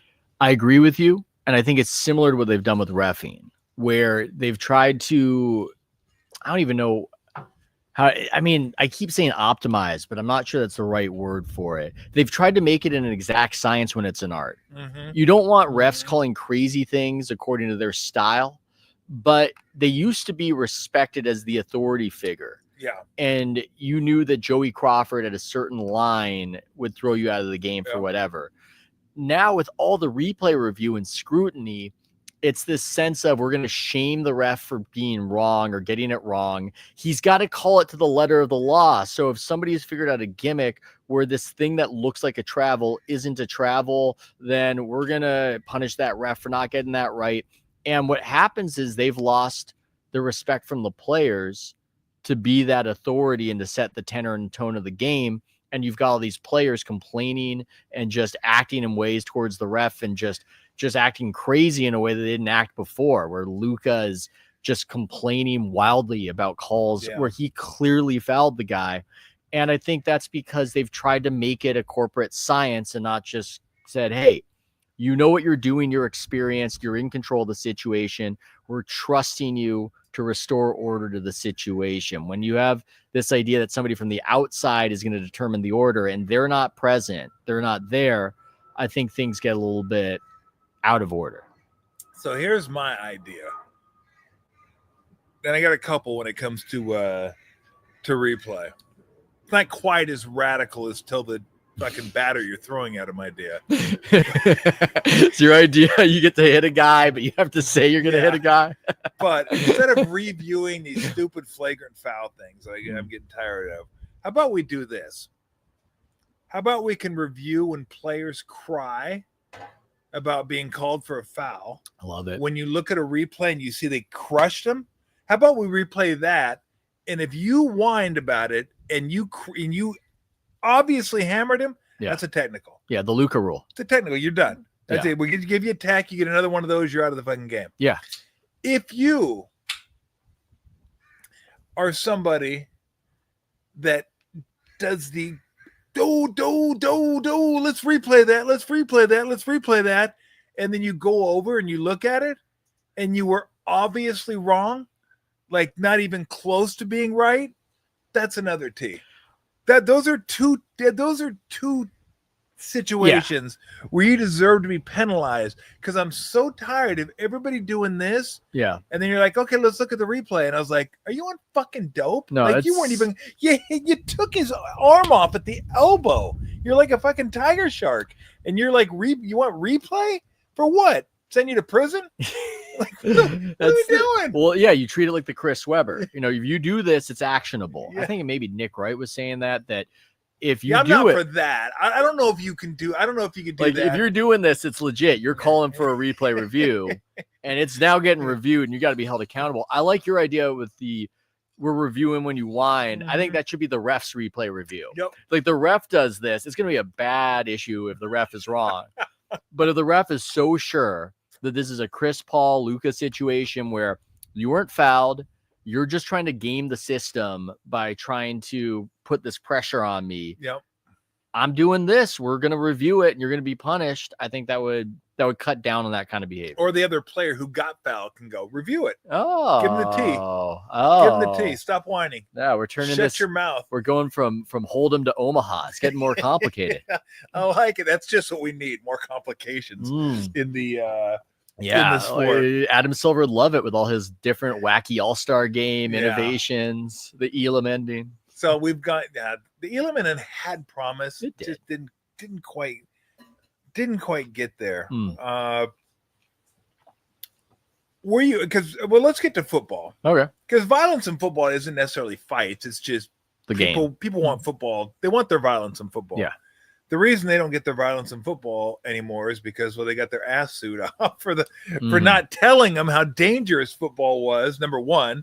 And number two, the NFL realizes this sport isn't that much fun without good quarterbacks. So we need to make sure we keep all our quarterbacks healthy. Yeah. Well, what's weird is that offense has been getting worse for the last 10 years. Yep. This is really interesting to me. And I've got thoughts unrelated to this conversation about that. So they've been working hard to protect the quarterbacks, but it hasn't been necessarily resulting in an explosion in points. I kind of wonder if the CTE thing is why Rodney Harrison's not in the Hall of Fame. I think it's odd that he's not in the Hall of Fame. That's another side issue. I think at a certain point, people feel or felt like we're getting enough violence in football. It gets ridiculous sometimes when there's a hit and there's slow motion. I think it's weird when people react to it on Twitter and they go, oh, you can't do that. And I go, dude, this is happening in split second, full speed. I think football is in a good place. I think we're getting good violence. The question now is what's up with offense? Why aren't teams scoring? And that's a whole other topic. Yeah. My whole thing with violence I hated when they called guys for leading with the helmet on defense, yet the running back could lower his head into guys on like Earl Campbell. Short yardage situation. Well, Earl Campbell was that. Well, they didn't give a shit back then.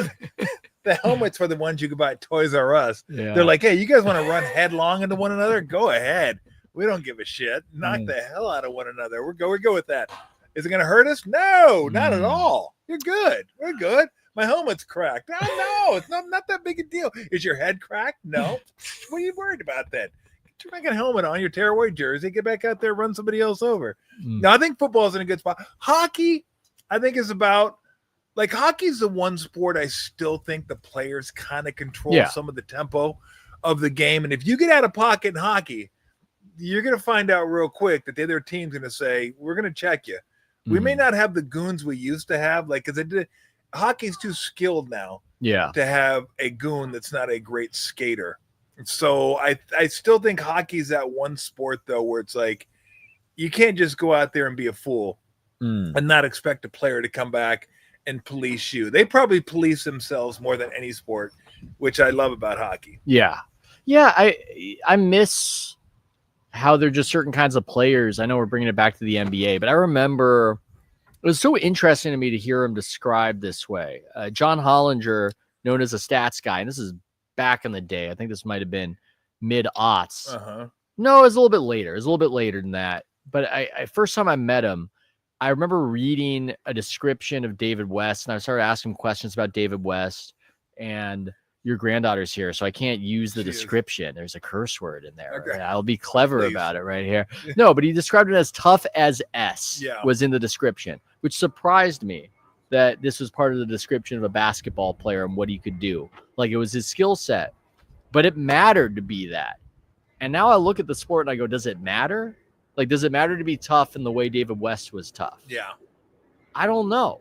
I don't know if it matters. I mean, well, I don't know that it matters in style of play either. Because remember, back when I was playing, it was, what do you got? You want to open that for you?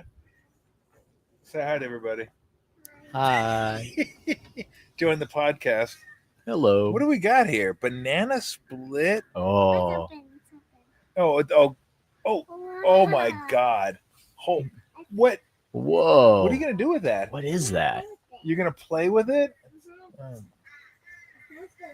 Yeah, someone's gonna be cleaning up. It's gonna be me. Is that food? But there was Buck Williams. Oh yeah. Barkley, Oakley, Terry Cummings. Rick Mahorn.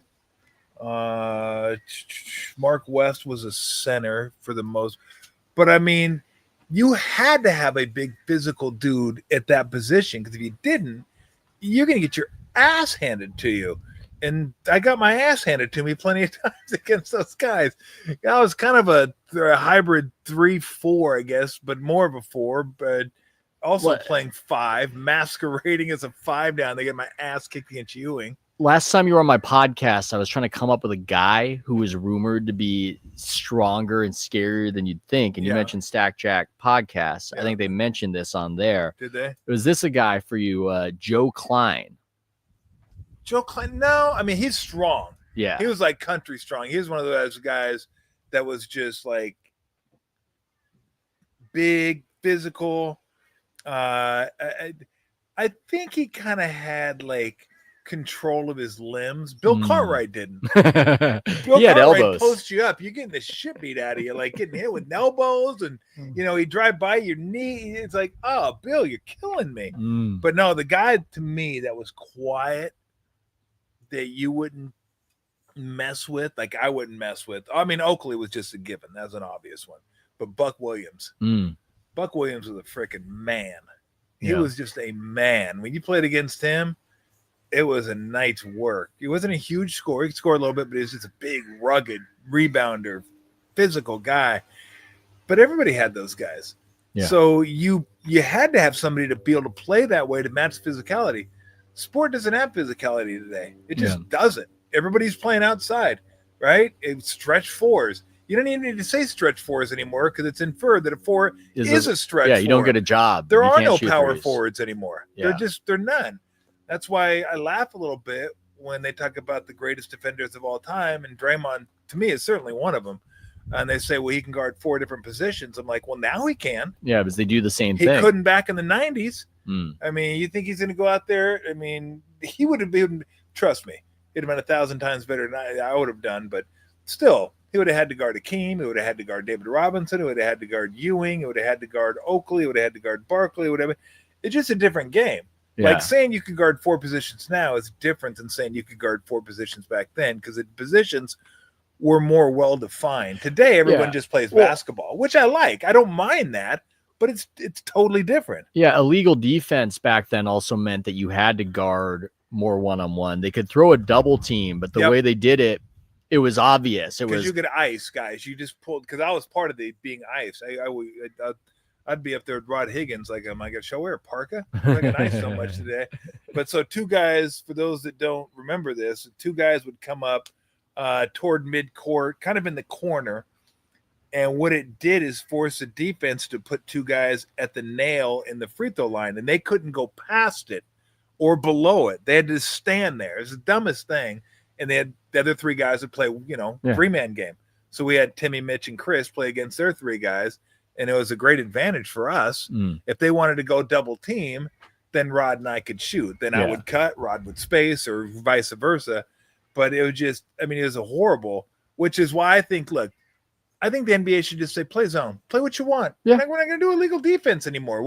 However you want to put your defense out there, put your defense out there. But it means that a smaller guy and a bigger guy can get some help, and they can shade the coverages. Yes. They got so many more options. So you're not going to be in hell guarding Shaq by yourself, because back in the day, they legislated space for big men. That's what the illegal defense rules accomplished. And I think when they took that away, it became less of a big man game, and it became more perimeter oriented. That's one of the things that happened because of it. I'm not necessarily against that they did it, but I think that's one of the very subtle things that I don't think get brought up enough, that completely revolutionized and changed the NBA, was taking away illegal defense. I didn't expect that we'd be talking about that, but that's who knows where it ends up? I don't know where it ends up. Who knows? We go anywhere. It ends up. Oh, speaking of the NBA, I didn't want to bring this up, but I just thought about it. Huh? Is Cooper Flagg going to be the best American white player since Larry Bird? Whew, great question. I don't know if it's great, but Well, popped no, into it's my head. great in the sense that it sounds provocative, but then when you start thinking about it's not crazy. It's not, but not what's weird provocative at about all. it, is I was at Summer League and everyone's talking about Cooper Flagg.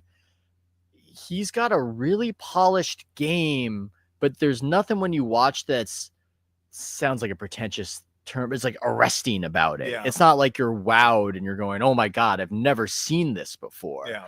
And so I think he's going to be a winning player. But man, when you talk about greatness, you almost expect that there's going to be something else there. And he's got I don't know. Do you have to be that great to be the best American white player since Larry Bird? Kevin Love? Is that who we're talking about here? I mean, who are the other options? That's a great question. Oh man. That's a great question. I can't even think. I was like thinking, I feel who like are they? we should be allowed to count Steve Nash as an American. Geez, British Columbia. It's right. Yeah, it's but we right can't. there. I guess technically, we can't do it. I mean, he can't lives in do New it. York City. Yeah. But I see what you're saying. I mean, look, as far as Trump's concerned, he's one of us. Yeah, he's on thin ice. Well, I don't know how it works now, but yeah, with Cooper, there's a bit of a tweener thing with him where I don't know. I expect him to be good. He's a big dude. I expect him to be good. And yeah, they said he grew too, and that's always interesting. I expect him to be good, but when I think about greatness, gun to my head, I'll take a bet on him being the greatest since Larry. If I have to make a guess about it. But it's not with some of these other prospects where this is just dead certain. LeBron James, maybe even Wemby. When we saw, there's a little bit of doubt about Wemby, but then when you saw him at Summer League and especially in person, it was, oh yeah, I've never seen anything like this before. I think he's going to be, if he's healthy, he's going to be pretty good. Yeah, I believe in it. I'll buy. Okay. Greatest since Larry. Yeah, we went. I think we went through the greatest American white But he's going to have some competition. It's weird. American white players are having a moment. Nobody would have predicted that. A renaissance, if you will. Three of us. You got, two in the top five. Two in the top five. You got your Knipple. Oh, Knipple. Yeah. It could be Knipple. Could be. I mean, what if it's we can't give him short shrift? I think at one point, because we kept saying, God, it's hard to make an American white like all-star team.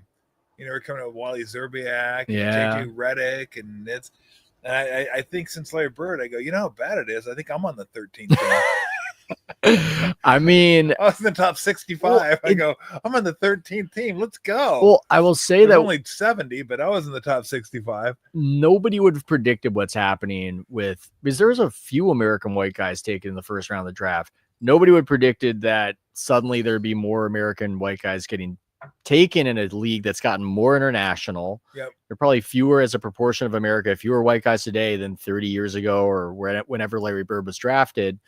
And there are theories on it. I think one of them is just that the game has gotten more suburban, that it's more skill based, that you need to have some money to really do it. Jay Caspian King, great writer, had a New Yorker article about a month ago about how much money is involved and how professionalized it is on the younger circuit. And so basketball has gotten more suburban. It's less that sort of, if Spike Lee made He Got Game today. Yeah. It would be, I don't know, Ray Allen's son. That's really more what we're seeing in the NBA, the son of a player, somebody from a wealthy background. So the game has changed in that way. And, maybe that's why you're seeing more American white dudes. I don't know. That's for the viewers. Well, just another reason to hate youth sports. That everyone's because they're gonna be more white players and you're gonna get off the third team. No. It's not the white. You're gonna lose your Knipple's gonna take your spot. Come for that 13th team, pal. It's that these businesses for travel ball and AAU and just all the coaches that are 7-on-7 passing leagues, and just it drives me nuts that they've become these huge businesses now, and because I think they basically prey on the parents, because you tell the parents, He's not there yet, but you give him a couple years. Oh, I think if you're a parent, well, you don't want to give your kid the best shot. Well, yeah, we'll spend $10,000 on this and $5,000 on that and 10 more on travel. And I mean, these coaches just string these, and the numbers never change. Yeah, the numbers do not change. You look over the population, and you're like, okay, what percentage of players make it to college ball? And then how many make it to the NBA, or how many make it to the minors in baseball? And then how many make it to AA and AAA? And the numbers are still minuscule. Yeah. But the parents and the kids seem to think, I'm going to be that one. I'm going to be that one. I never even thought I was going to play in the NBA until after my junior year of college. I thought, yeah, I might have a shot. I may have a shot. Now kids are in 8th grade. What are you going to do? Playing in the NBA. Yeah. I'm going to the show. Why? My coach told me I was going to the show. Yeah, your coach fucking trying to bilk more money out of your parents. Yeah. There's other stuff happening too, where they're already getting NBA-like attention before the NBA. Yeah. And that's a whole other thing where, the youth sports, it's an interesting topic to me. I get it. I get why parents do it. I used to think it was that whole living through your kids sort of fantasy, but it's almost more than that. When I first saw my son make a shot in a game, it's like a drug. The dopamine, it just fires, and it's in a different way almost because you didn't do it and you're not in control of the outcome in the same way. And it's powerful. And when that happened, I went, oh, I get why parents lose themselves. I get it now. I see it. It's almost narcotic. And yeah, there's private equity getting involved in these youth sports. There's a lot of money in parents chasing that particular dragon. It's they'll give anything for a shot. But like you said, just like people might not have a realistic idea of how good their hand is, Dominique Wilkins might not have a good idea of what he's holding. Parents and kids probably don't have. They probably have an overly optimistic view of their shot at this. Oh yeah, because everybody wants to dream. Who doesn't want to dream? Yeah. Everybody wants to dream how good they're gonna be and how much money you could make. And I think that's part of the problem too. Is it's a lot of it's money driven. How much money could you make? How could you set your family up? Can we do this to get you a scholarship so we don't have to pay for college because we can't afford college? I never did it for that. I call BS on the scholarship thing. Do you really? Well, just because Jay Caspian King wrote the article. Okay. He was humble about it, but I can talk about this because he said it on my podcast. His daughter, I won't say what age she is, but she's one of the best soccer players in the area. And I've talked with him about this where he feels like he's suddenly on this crazy treadmill of all these tournaments and going from here to there. And all these parents are saying to themselves, the scholarship.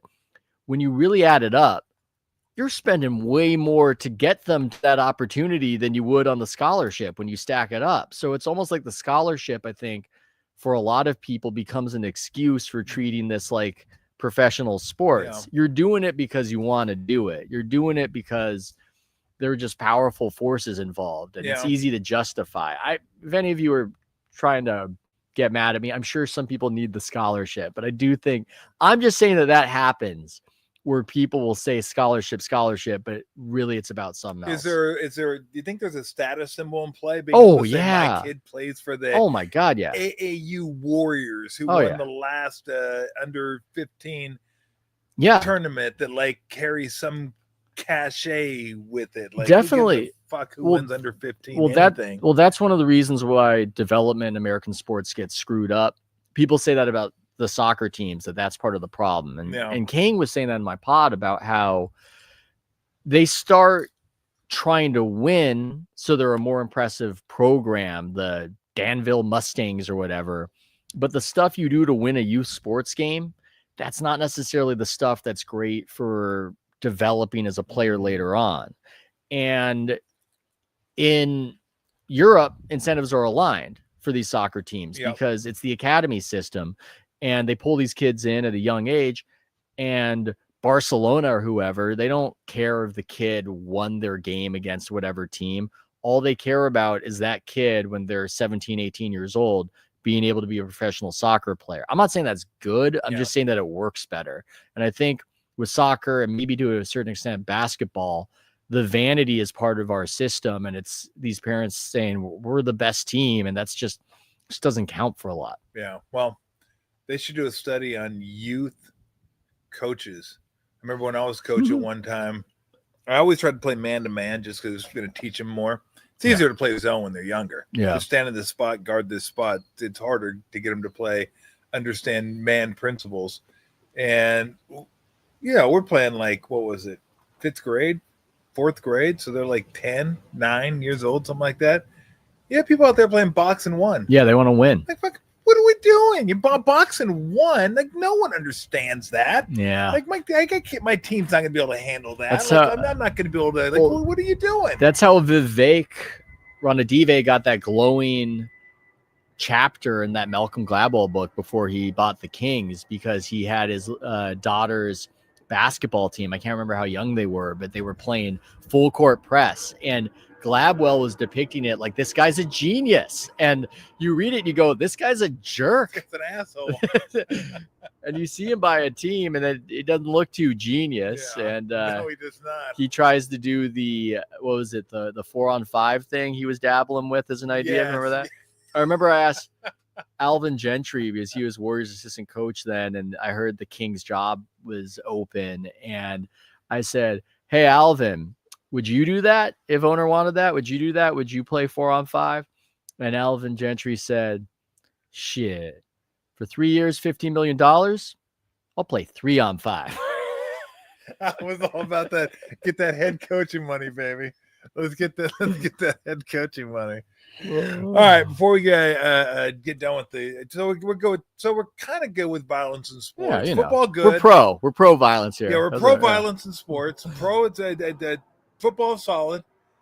Basketball, we could use more. Yeah, we could use more. A little more not just violence. We can use more physicality, and we want more hard fouls. Yeah, we want less reviews on hard fouls, and then baseball. I would like more. Ethan wants the pitcher to announce he's going to hit the batter. I got all sorts of crazy ideas. I just want the batter to get hit more. But the problem is these guys.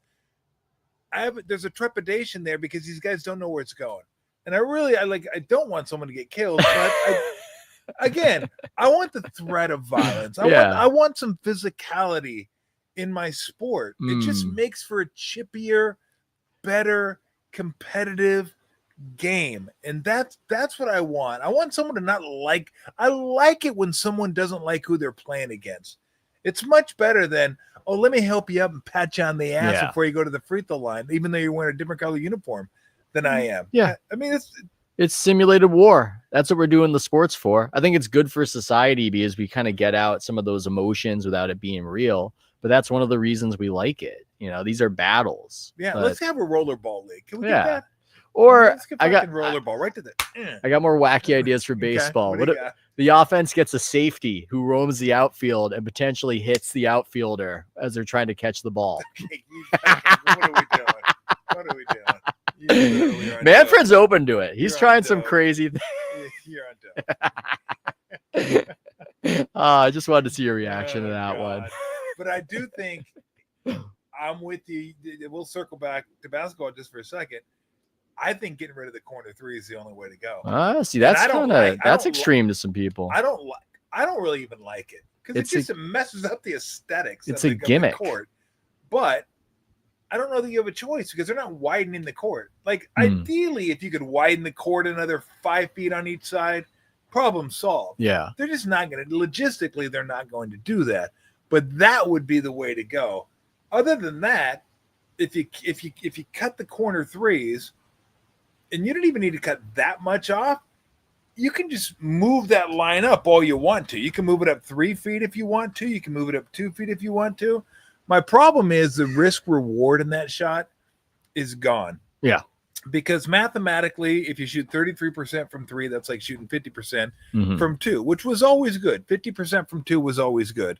Now, not so much because of the 3-point line. They probably want you to shoot in the mid-50s from three. Or from two. Yeah. So, and maybe even higher because they don't like mid-range game. So the 3-point shot would probably need to be 35 to compensate for that. But it's not. You get guys shooting 38, 39, 40, 42, 43 off the bounce, off screens. I mean, there's no risk in that shot anymore. So now If you're shooting 38% from 3 at high volume, you almost can't shoot 2s at that point. You've taken the 2 out of the game. So what I want to do is introduce some of the risk in the 3-point shot again, where it's like, it's not just that we're gonna get guys that can shoot 40%. It's going to be the best shooter shoot 36%. Yeah, I think the best argument for getting rid of the corner 3, and I'm not totally committed as an advocate that we need to do this. I'm just open to it. I'm just team something needs to be done. Is that it's gimmicky. It's a shorter 3 than the other than the rest of the arc. And so that's weird. And it's just weird that there's this kind of gimmicky shorter 3 that we never really explain why it's got to be shorter. And certain guys who aren't good at the rest of basketball will just camp out there. Not good as an NBA player. I'm sure Bruce Bowen was amazing offensively compared to me. Yeah. But yeah, I think that's one of the reasons I'm open to it, is that there's an inherent kind of weirdness to it being shorter there. And I do think it should be made more difficult. And I don't think you'd have to do much. I think we saw that when the league sneakily started to ignore fouls last year and the public liked it. Yeah. I think they might have gone too far. I think it's a problem that they're kind of going up and down with it, but it showed that if you just stop respecting some of these moves, if you stop with this whole, you can push off of the guy like SGA does. Yeah. This one kills me. He's a skilled player. I'm sure he'll find a way to score without that. There's just a lot of BS that it's the letter of the law, but it's not the spirit of the game. Yes. And it just seems like if the NBA was less uptight and less all about how everything has to be to the letter, they could just have refs go, yeah, I'm not respecting that. Yeah, you know what? That rip through, you weren't even trying to shoot that. Yeah. I can see that. The way they do replay review for a clear path foul. We know what a clear path foul is. Why would you ever have to do a replay review of it? We know what it looks like when a guy grabs a guy in the middle of the court. We don't need to slow motion see where somebody's foot was. So I think getting rid of the corner 3 is a good idea, and just giving more authority to refs to police the game would also do wonders. Well, that's what they used to have because they had feel. Yeah. They had feel for the game. They don't have feel, and I don't know the NBA wants them to have feel. So again, you get what you want, but it's not necessarily the best. And I totally agree with you that the guys that use their forearm as a shield and a weapon, you can't do that. Yeah. I mean, as a defensive player, I'm not allowed to dislodge the offensive player. The offensive player shouldn't be allowed to dislodge me either. So if I'm guarding you and I'm moving back and you whack me with your forearm, well, I got no base. Of course, I'm going to keep going back, and you're going to have an extra 2 feet to pull up and shoot a jump shot. Yeah. That should be a foul every single time, and they never call it. They even let you get away with running your shoulder into your sternum. The Nemard. Yeah, it's like they're teaching it to kids. If you go on Instagram, are they really? Yeah, they're teaching it now. This is how you create space. Christmas. Now it really isn't, but I guess it is. Where are you on the tush push to change sports? I'm okay with the tush push. I mean, I hate it. It's ugly, but everyone, hey, you want to do it? Help yourself to it. I've seen other teams try it. They suck at it. They get stuffed for half a yard loss. They get stuffed for no gain. I mean, look, it works for Philly because Philly teaches the right technique, and you got a quarterback that could probably squat 500 or so pounds. I mean, he's like powerful. He's short. He's compact. I see no reason why, if you have something that is available to everybody, but they just haven't perfected it, why you should penalize the team that perfected it, even though as a play, of course I don't like it. It sucks. Well, what's interesting that's a good argument. I would be for banning it, but I can't refute what you're saying. What's interesting to me is if they were just a little bit better at it, they would have to ban it, because then it's just not even. Do it every play for 2 Yeah, yards. Exactly. If they were a little better at it, like all your arguments would still be your arguments. Yeah. But if they were just a little better at it, they would just have to get. We just can't have a full game of this. This is insane. We can't do this. 50 plays. Average every play is between 2.5 and 2.9 yards.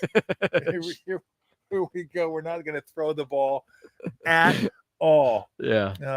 Just have a sumo wrestler instead of Jalen Hurts under center. Yeah. Now, see, that was one of my craziest ideas. Was sumo wrestler goalie.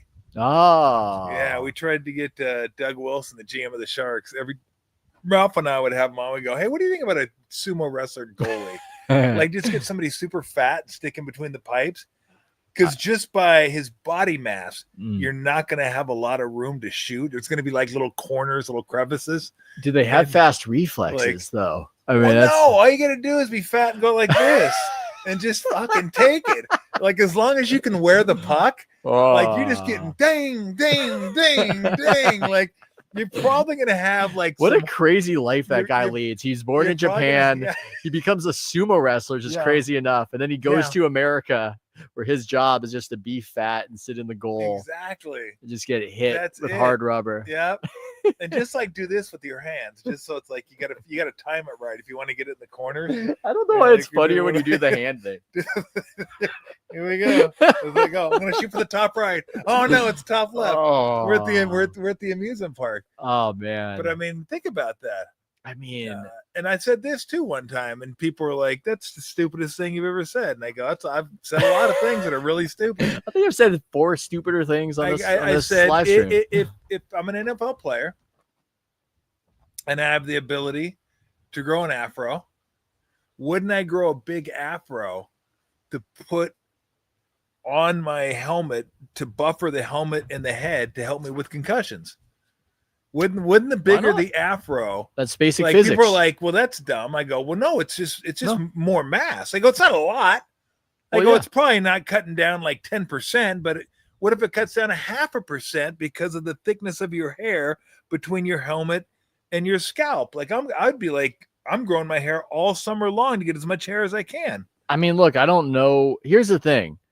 The person arguing against you, do they believe that it has a negative effect? They wouldn't say that. So they're just saying it has no effect. No effect. It's got to have some effect. That's what I said. It's got to be something. That's what I said. You know? Not much. Could be the difference. But think I don't know. I'm not a scientist. I think of these things. I think it's basic physics. That's got to be worse. You extend the time of impact as happens when you slow something down, and it decreases the impact. Exactly. You know, it's just science. Exactly. It's just see it when you throw an egg at a sheet that's hanging on a wire. Anyway, where was I? Anything we missed today? I don't know. You know what's funny is that because Marcus Thompson has such an incredible biography, and I listened to you interviewing him. I actually went in thinking, is Tom going to ask me about my boring biography? Is that what's going to happen? Do I have to dress this up? Because I was thinking about how Marcus was talking about how his dad was writing for people in jail and all these just Do you crazy... have anything like that? You have any jail stories? No, I went in a little nervous. I thought, oh my God, I'm going to be like, what am I going to do if this is a more biographical podcast? So I'm glad we just got to talk about my insane theories. I'm better on that. I'll be honest with you. When I do this, I literally have a few ideas that I want to get to, and then I never know where the show's going to go. It's the same for me. It could have been biographical, but I didn't plan it with Marcus. Although I did want to ask you. I know one thing I wanted to ask you about the Substack. How long have you been doing that now? Since 2021. Wow. I mean, you were one of the first ones I remember being on that platform. I don't know how many people were on it at the time. I don't think I'd heard of it until you went on it. What's that experience been like for you, kind of getting away from, the ESPN? Because most people remember you from ESPN following the Warriors during the Durant years, which was funny. Those were the years I didn't cover the Warriors. I was out at that point. But what's it been like? Going to Substack, kind of being your own boss? It's a big question. I think it's the best job that I've ever had. But like any job, it's got its pratfalls.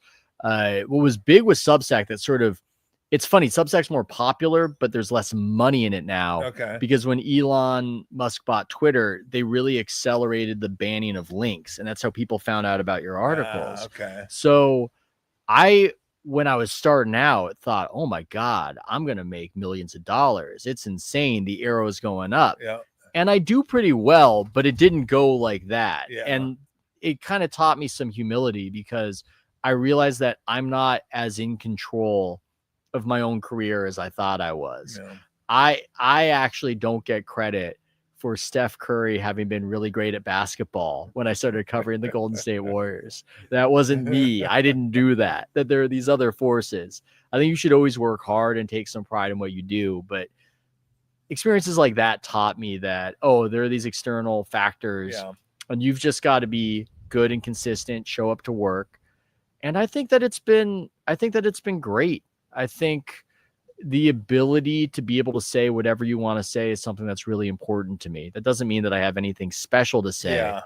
I just don't want to be in this position of, well, okay, do I get into the whole me? I guess briefly. I don't know. I, in 2021, was burned out. And I hesitate to say that because it sounds a little precious. And what I'm learning the older I get is that most people hate their jobs. That's what I'm learning. So I don't feel too comfortable saying when I'm covering the Golden State Warriors, a job a lot of people would want to have, or whenever I went to a wedding, people would say, you have the best job in the world. I was really uncomfortable with, I don't want to do this anymore. I don't want to do this anymore. But I didn't. And I think with a job like this, whatever it is we do, if you don't like it, what was the point? Like, why did you get into it? That's how I thought about it when I quit The Athletic in 2021 and launched the Substack. The Athletic treated me well, but I thought to myself, you're burned out. You don't really like doing this like this anymore. And you should have just become a lawyer if you wanted to do something for money that you weren't that into. Yeah. So that's what precipitated it. And now being able to talk about all sorts of stuff, being on my own schedule, not having to deal with Slack and whatever people have to deal with out there. It's been fantastic. And, it's not without its challenges, but it's the best job I've ever had. And Athletic was second, but this is first. I'll ask you a couple other ones. Most awkward interview that you ever had to do? Oh, Don Nelson, man. Really? The one I think we joked about.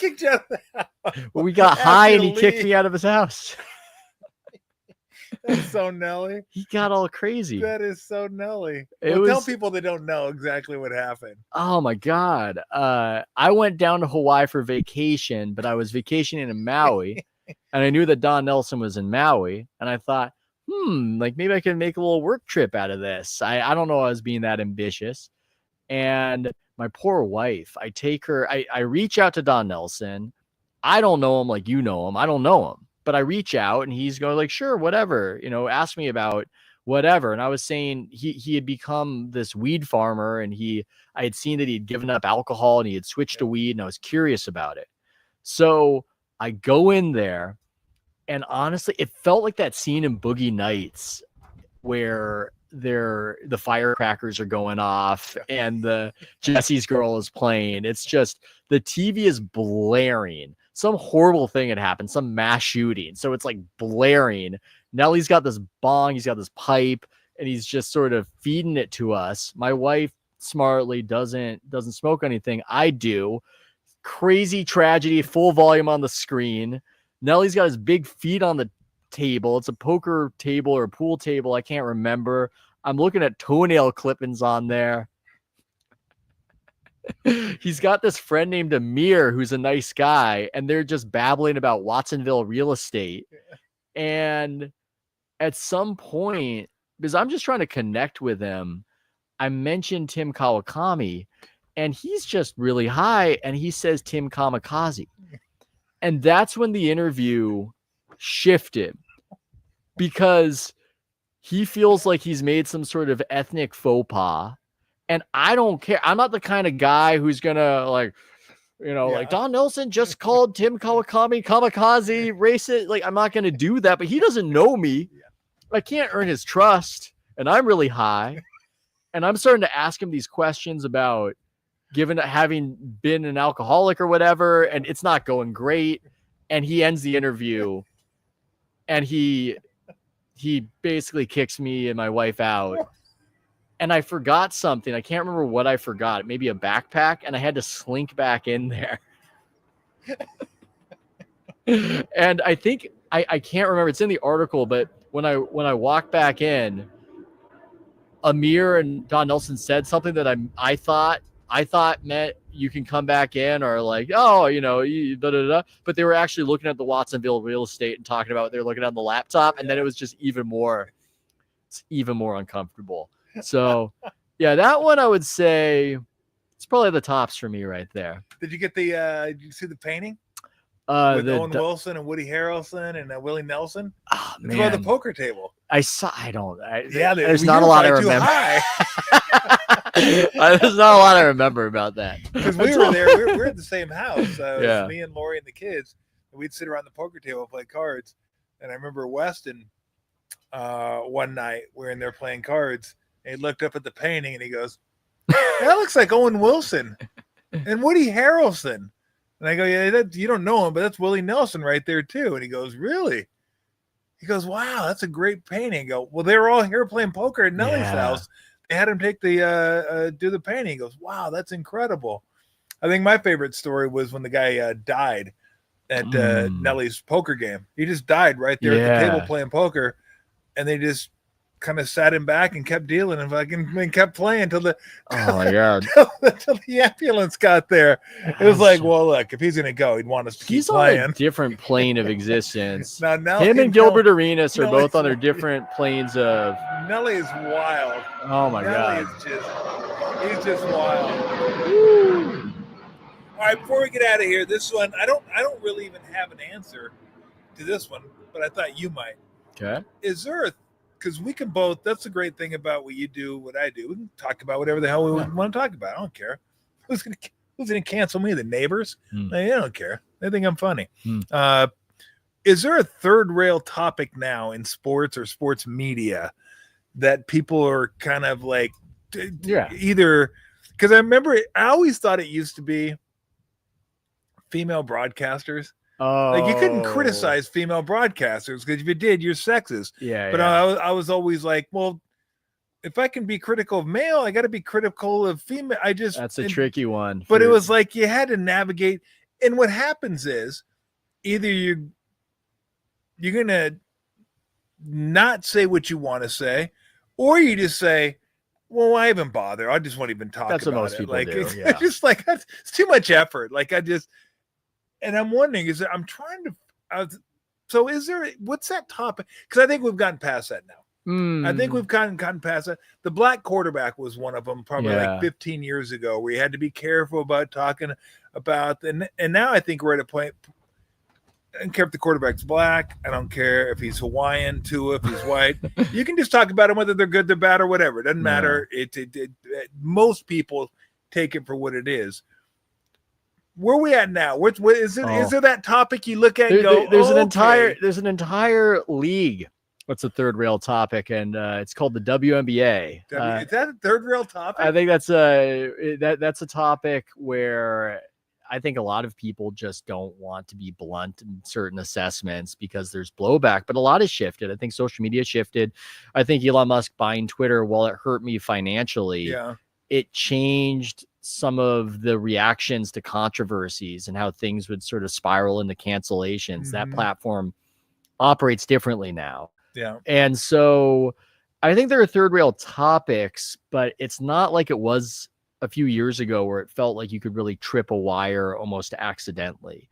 I don't think that necessarily happens as much. I think one third rail topic is just sports gambling because the leagues and everybody in sports media need it to supplement as a revenue stream.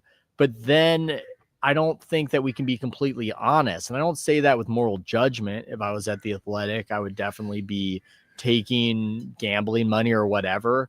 But I think that it creates a circumstance where it allows a place for people, somebody like myself, to just be honest about certain issues.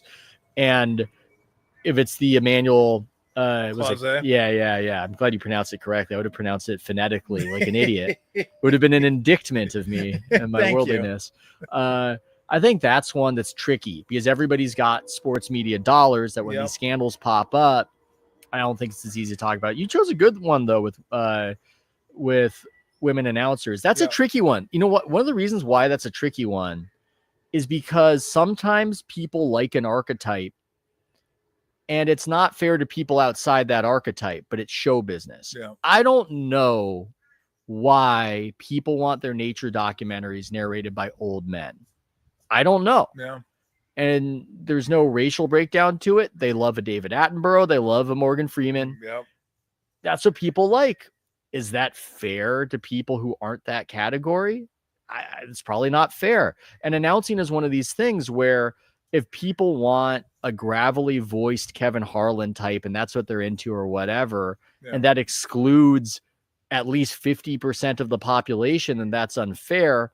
But what if that's what sports fans want? I don't think there's an ability to have an honest conversation about something like that in traditional sports media, for instance. Now, when I'm watching nature shows, I like to have a Pakistani 23-year-old Pakistani woman. That's to my nature. The bald eagle. Well, you're just more morally elevated than the rest of us. Well, you know? Look, you like what you like. you like what you like. It's funny that you say the WNBA because I don't even talk WNBA because I tell people, look, I can come on here and I have opinions about Caitlin Clark and about the league and about this, but I don't watch it. And I feel like, why would people want to listen to me who doesn't watch the sport? And if I don't watch it for any other reason, that it's just not part of my sports calendar. I grew up with basketball, baseball, football, and it just, that's my calendar right now is MLB season for me. The only time I talked about Caitlin Clark was like, well, she's going to miss the All-Star game. That's blah, blah, blah, blah, blah.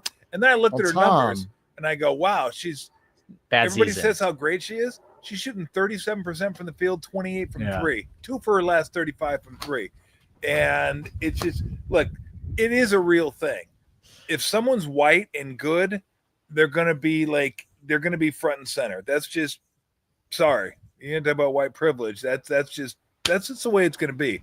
This is about business, it's about trying to draw people into the sport. And if Caitlin Clark's good, that's going to draw more people into the sport that might be interested. So you take that for what it is. I just think you've got these problems with sports right now. I'm looking at the solution. You want a league where people hate each other and fight. Should they tell Caitlin Clark they're going to hit her before they hit her? I think they pretty much do, and then they do it.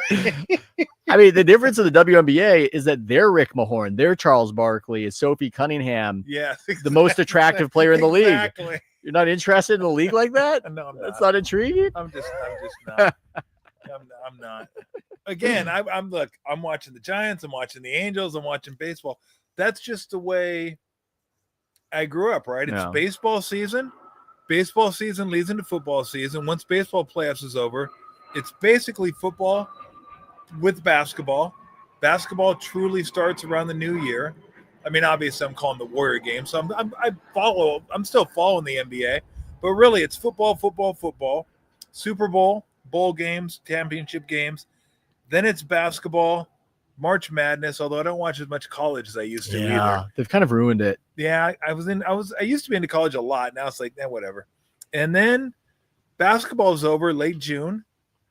I don't want to watch WNBA, just like I don't want to watch the UFL. I love football, but once the NFL's over, I don't want to watch something that's not as good as the best product in the sport. And the NBA is the best product in the sport. The WNBA isn't the best product in the sport. They're almost like two different sports.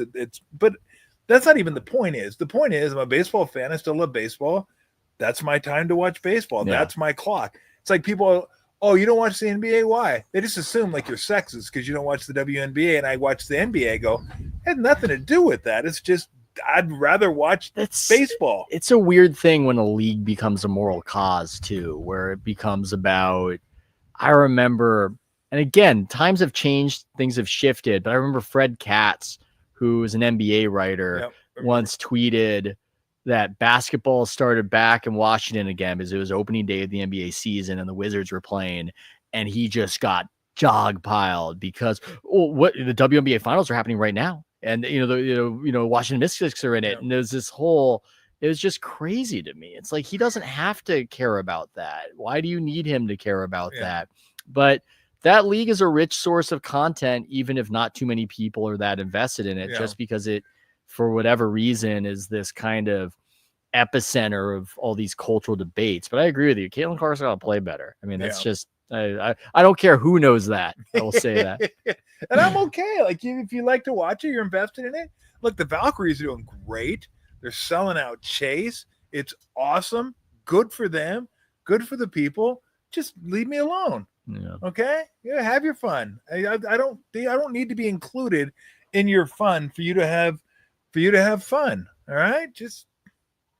That's not the internet mentality though. That's the everybody has to like my thing or they're bad, which I don't think, at least when I was growing up, people didn't have that sense about them. But that's well, that's the beauty of it being almost 60. It's very easy to just look people in the eye and go, "Fuck you," and just move on. You just don't care anymore. You just literally do not care. I like what I like, and I'll continue liking just because I like something doesn't mean I hate the other thing. Yeah. Well, you're Gen X, right? That's a very Gen X mentality. Am I? I don't know. What comes after the boomers? I think you're between Gen X 65. and boomer.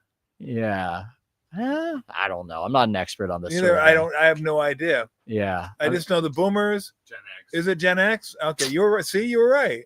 There you go. And then isn't before the boomers the greatest generation? Yeah, the silent generation, greatest generation, Okay. whatever you want to call them, I suppose. But I guess the greatest generation was the one that fought in World War II. yeah, but you guys have not had your brains scrambled by the internet in the way that we millennials have, and in the even younger than us, where it's just forget about it, where that's just your reality completely. Yeah. So, well, the great thing is I tell people, because I have my on the porch moments. I'll get on the porch, scream, get off my lawn, and I tell people, I go, the best thing about it is you're going to have your time. I go, we all get our time on the porch. We all move up from the street to the sidewalk to the lawn to the porch. Then the people on the porch, my age, eventually they'll die. And then when you're on the lawn, you'll go to the porch. Then you're on the sidewalk, you go to the lawn, and eventually you'll move up to the porch. I mean, okay, so this might be what we close on. Although what we close on that's up to you. I can talk all day.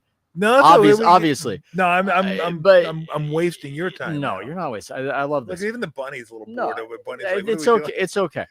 Oh, I want. Look at that. Oh my God, the See? sumo goalie. How do you score on that guy? Yeah, people are talking about Sidney Sweeney. Yeah. This goalie has some. Yeah, I'm gonna tell you right now. He's gonna have to be a little bigger.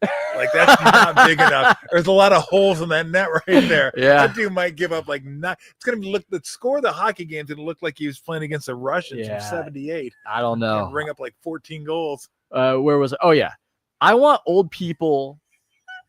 Stop. Ethan's not gonna be able to remember what the hell he's saying. I don't know. I want old people to own the porch. Own it. I don't like when, and I think this started with the baby boomers because they had that whole the young are right about everything. Yeah. And yeah, there's some reality to when you're older, you don't see certain things that are, you're rejecting to certain things, but you have a valuable perspective too.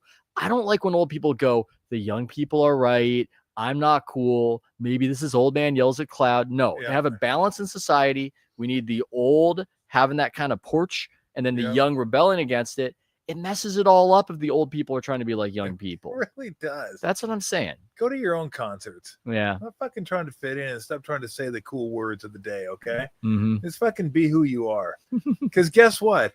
The kids now, the cool kids, the kids that are saving the world now, they're going to be on the porch and they're going to be their kids saving the world. And the kids and the parents and the guys on the porch who were the kids at one point, which I was, saving the world. Not really. I don't know what the hell I was doing, but you're not going to save the world. You're just going to go to the porch and tell the people they're not going to save the world. And then they're going to go, fuck you. We are going to save it because you fucked it up. And then eventually they're going to get their chance to go, we didn't fucking do shit either. And neither are you. This reminds me of what Andre Iguodala told me about the Hall of Fame when I went in the locker room and I said, Andre, they're saying you might make the Hall of Fame. What do you think about that? And Andre said, I don't know. Like, it'll be me, and there'll be some other motherfucker after me, then another motherfucker after that, and then another motherfucker after that. None of it matters. It's a good talk, Andre.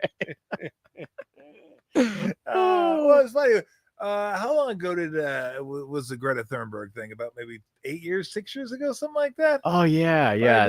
How she was dare you? Environmentalist. Yeah. She was maybe smarter than me at her young age already. But, that was kind of like there was those years there where even some of my friends, people my age, were like, oh, the kids got this figured out. No, the kids are going to save us. No, they're dumb. I go, the kids were going to save us fucking 100 years ago. I go, the No. kids never save us. No. I go, the kids ended up being us. Yeah. And then I go, it's just. And if we're so bad, how did we create this angelic generation that's going to save us? It doesn't make any sense. That's what there are kids. How? I tell people this because you can't spank your kids, right? You just can't do that. I mean, I that's think just wrong. Well, I know people who do. It's a weird thing. I do not physically discipline my kids, but deep down, I think it's probably the right solution. I just live in an era and in a neighborhood where I know that that's basically illegal, so I got to find a different way. But part of me deep down, I go, hey man, people weren't doing this for tens of thousands of years for no reason. Yeah. Oh no, my dad. I tell people they still are shocked. Not that my dad spanked me, but I got swats from the principal. Yeah, when I was a junior in high school. I got him in there with like a cane or like a smack. No, it was a big paddle. That's with the holes in it. You can hear it whistle, dude. As it's going through the ear. It's like whack. That's one of my favorite scenes in Mad Men. Is the kids are running around and it's some family barbecue or who knows what, and one of the kids, it's maybe Draper's kids, gets smacked, like gets a slap, and it's not even from Draper, it's just from another dad. And it's like, that was fine back then. You could just smack a different kid who wasn't even your kid.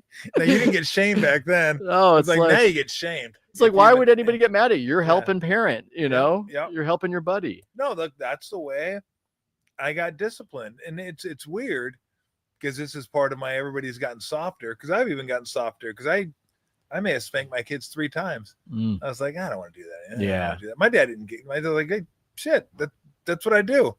I'm getting you ready to be a man. Let's go. You're not learning, so we're gonna. No Adam Silver. It's time for David Stern. Yes, I'll tell you what though, I'd have much rather gotten spanked than the other punishment I used to get. They used to just tell me, okay, you got 8 days in your room. Ooh. Come home from school, go to your room. You can come out to eat dinner, go back to your room. Yeah. And look, there were no video games back, so I had to make up. Yeah, I had a Nerf hoop.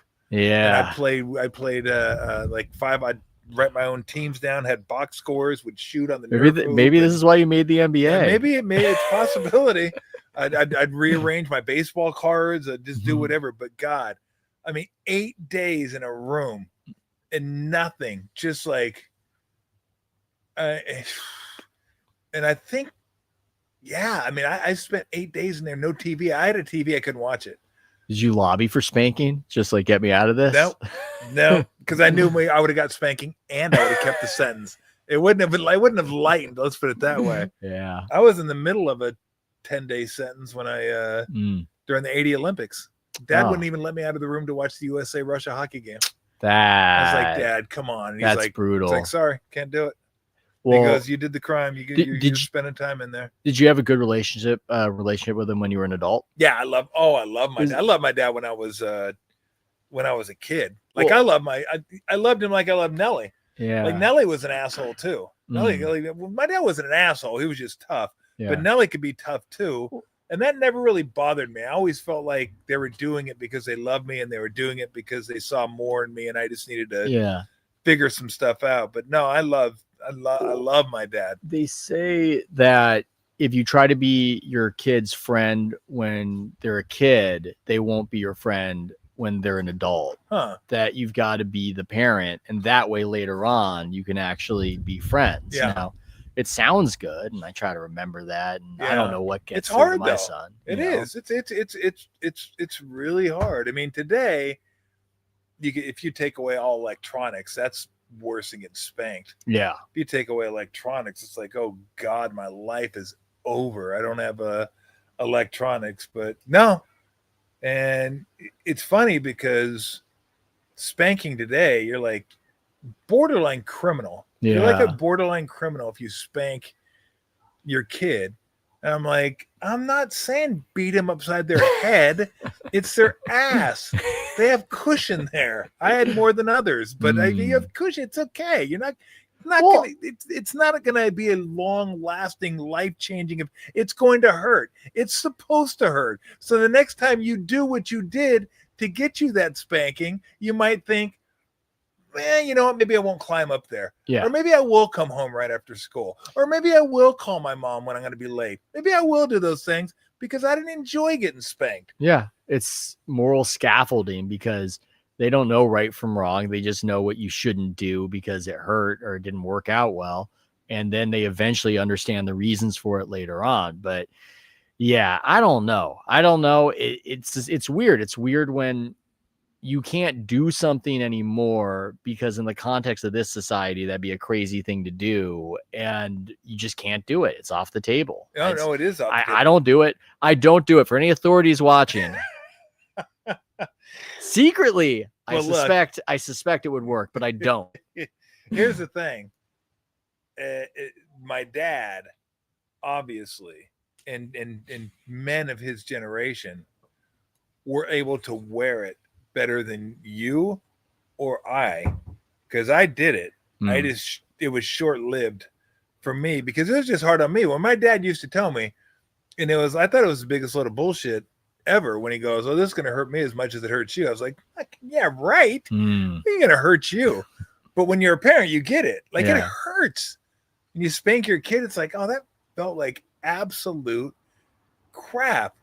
And like, I found the best time to spank your kid, if you're going to use that as a form of punishment, is when you're calm. Yeah. You don't want to be in a rage. You don't want to be yelling. And then just start whacking away. It's got to be like my dad used to plan it. Like, okay, at 7:00, I want you in the roast. 6:50 suck. It's like 10 minutes. It's like, oh man, I'm going to the executioner. Mom, are you last meal? One time I put on 14 pair of underwear. And that was the one time he said, you know what, I'm not going to do this is the origins of your afro under the helmet theory. Exactly. 14 pair of underwear. You were creating an afro. I look like Mark Aguirre. That's such a big ass. I had a big ass already, and I had a bigger ass when I had 14 pair. Yeah, 14 pair, Andre Miller padding. Yeah, but it just, again, he did it because he knew that would work, and he knew that was the right thing to do. And I think, he was disciplined that way. But you got to have a strong stomach for that. And to be quite honest, my stomach was not strong enough for that. So I just took the easy way out. I go, okay, you're in your room for 3 days, or you can't watch movies for 2 days or something like that. But in my heart of hearts, I know that like corporal punishment works. I know it worked on me. I have the same sneaking. It worked on me. I like to think I'm a good person. I'm a morally. But my wife's calling right now. She might be watching this, and she might be going, "Oh my god, I've got to intervene." All right, man. We're gonna end it there. We're gonna end it on corporal punishment. We suspect. Yeah. We're not totally sure, but we secretly think. Hey man, thanks for coming out. It's my pleasure, man. I really appreciate it. That was a good time. We covered a lot. Not sure exactly what we covered, but we definitely covered a lot. And next week we'll get into all the baseball stuff and what the Giants ended up doing. By the way, we didn't say it.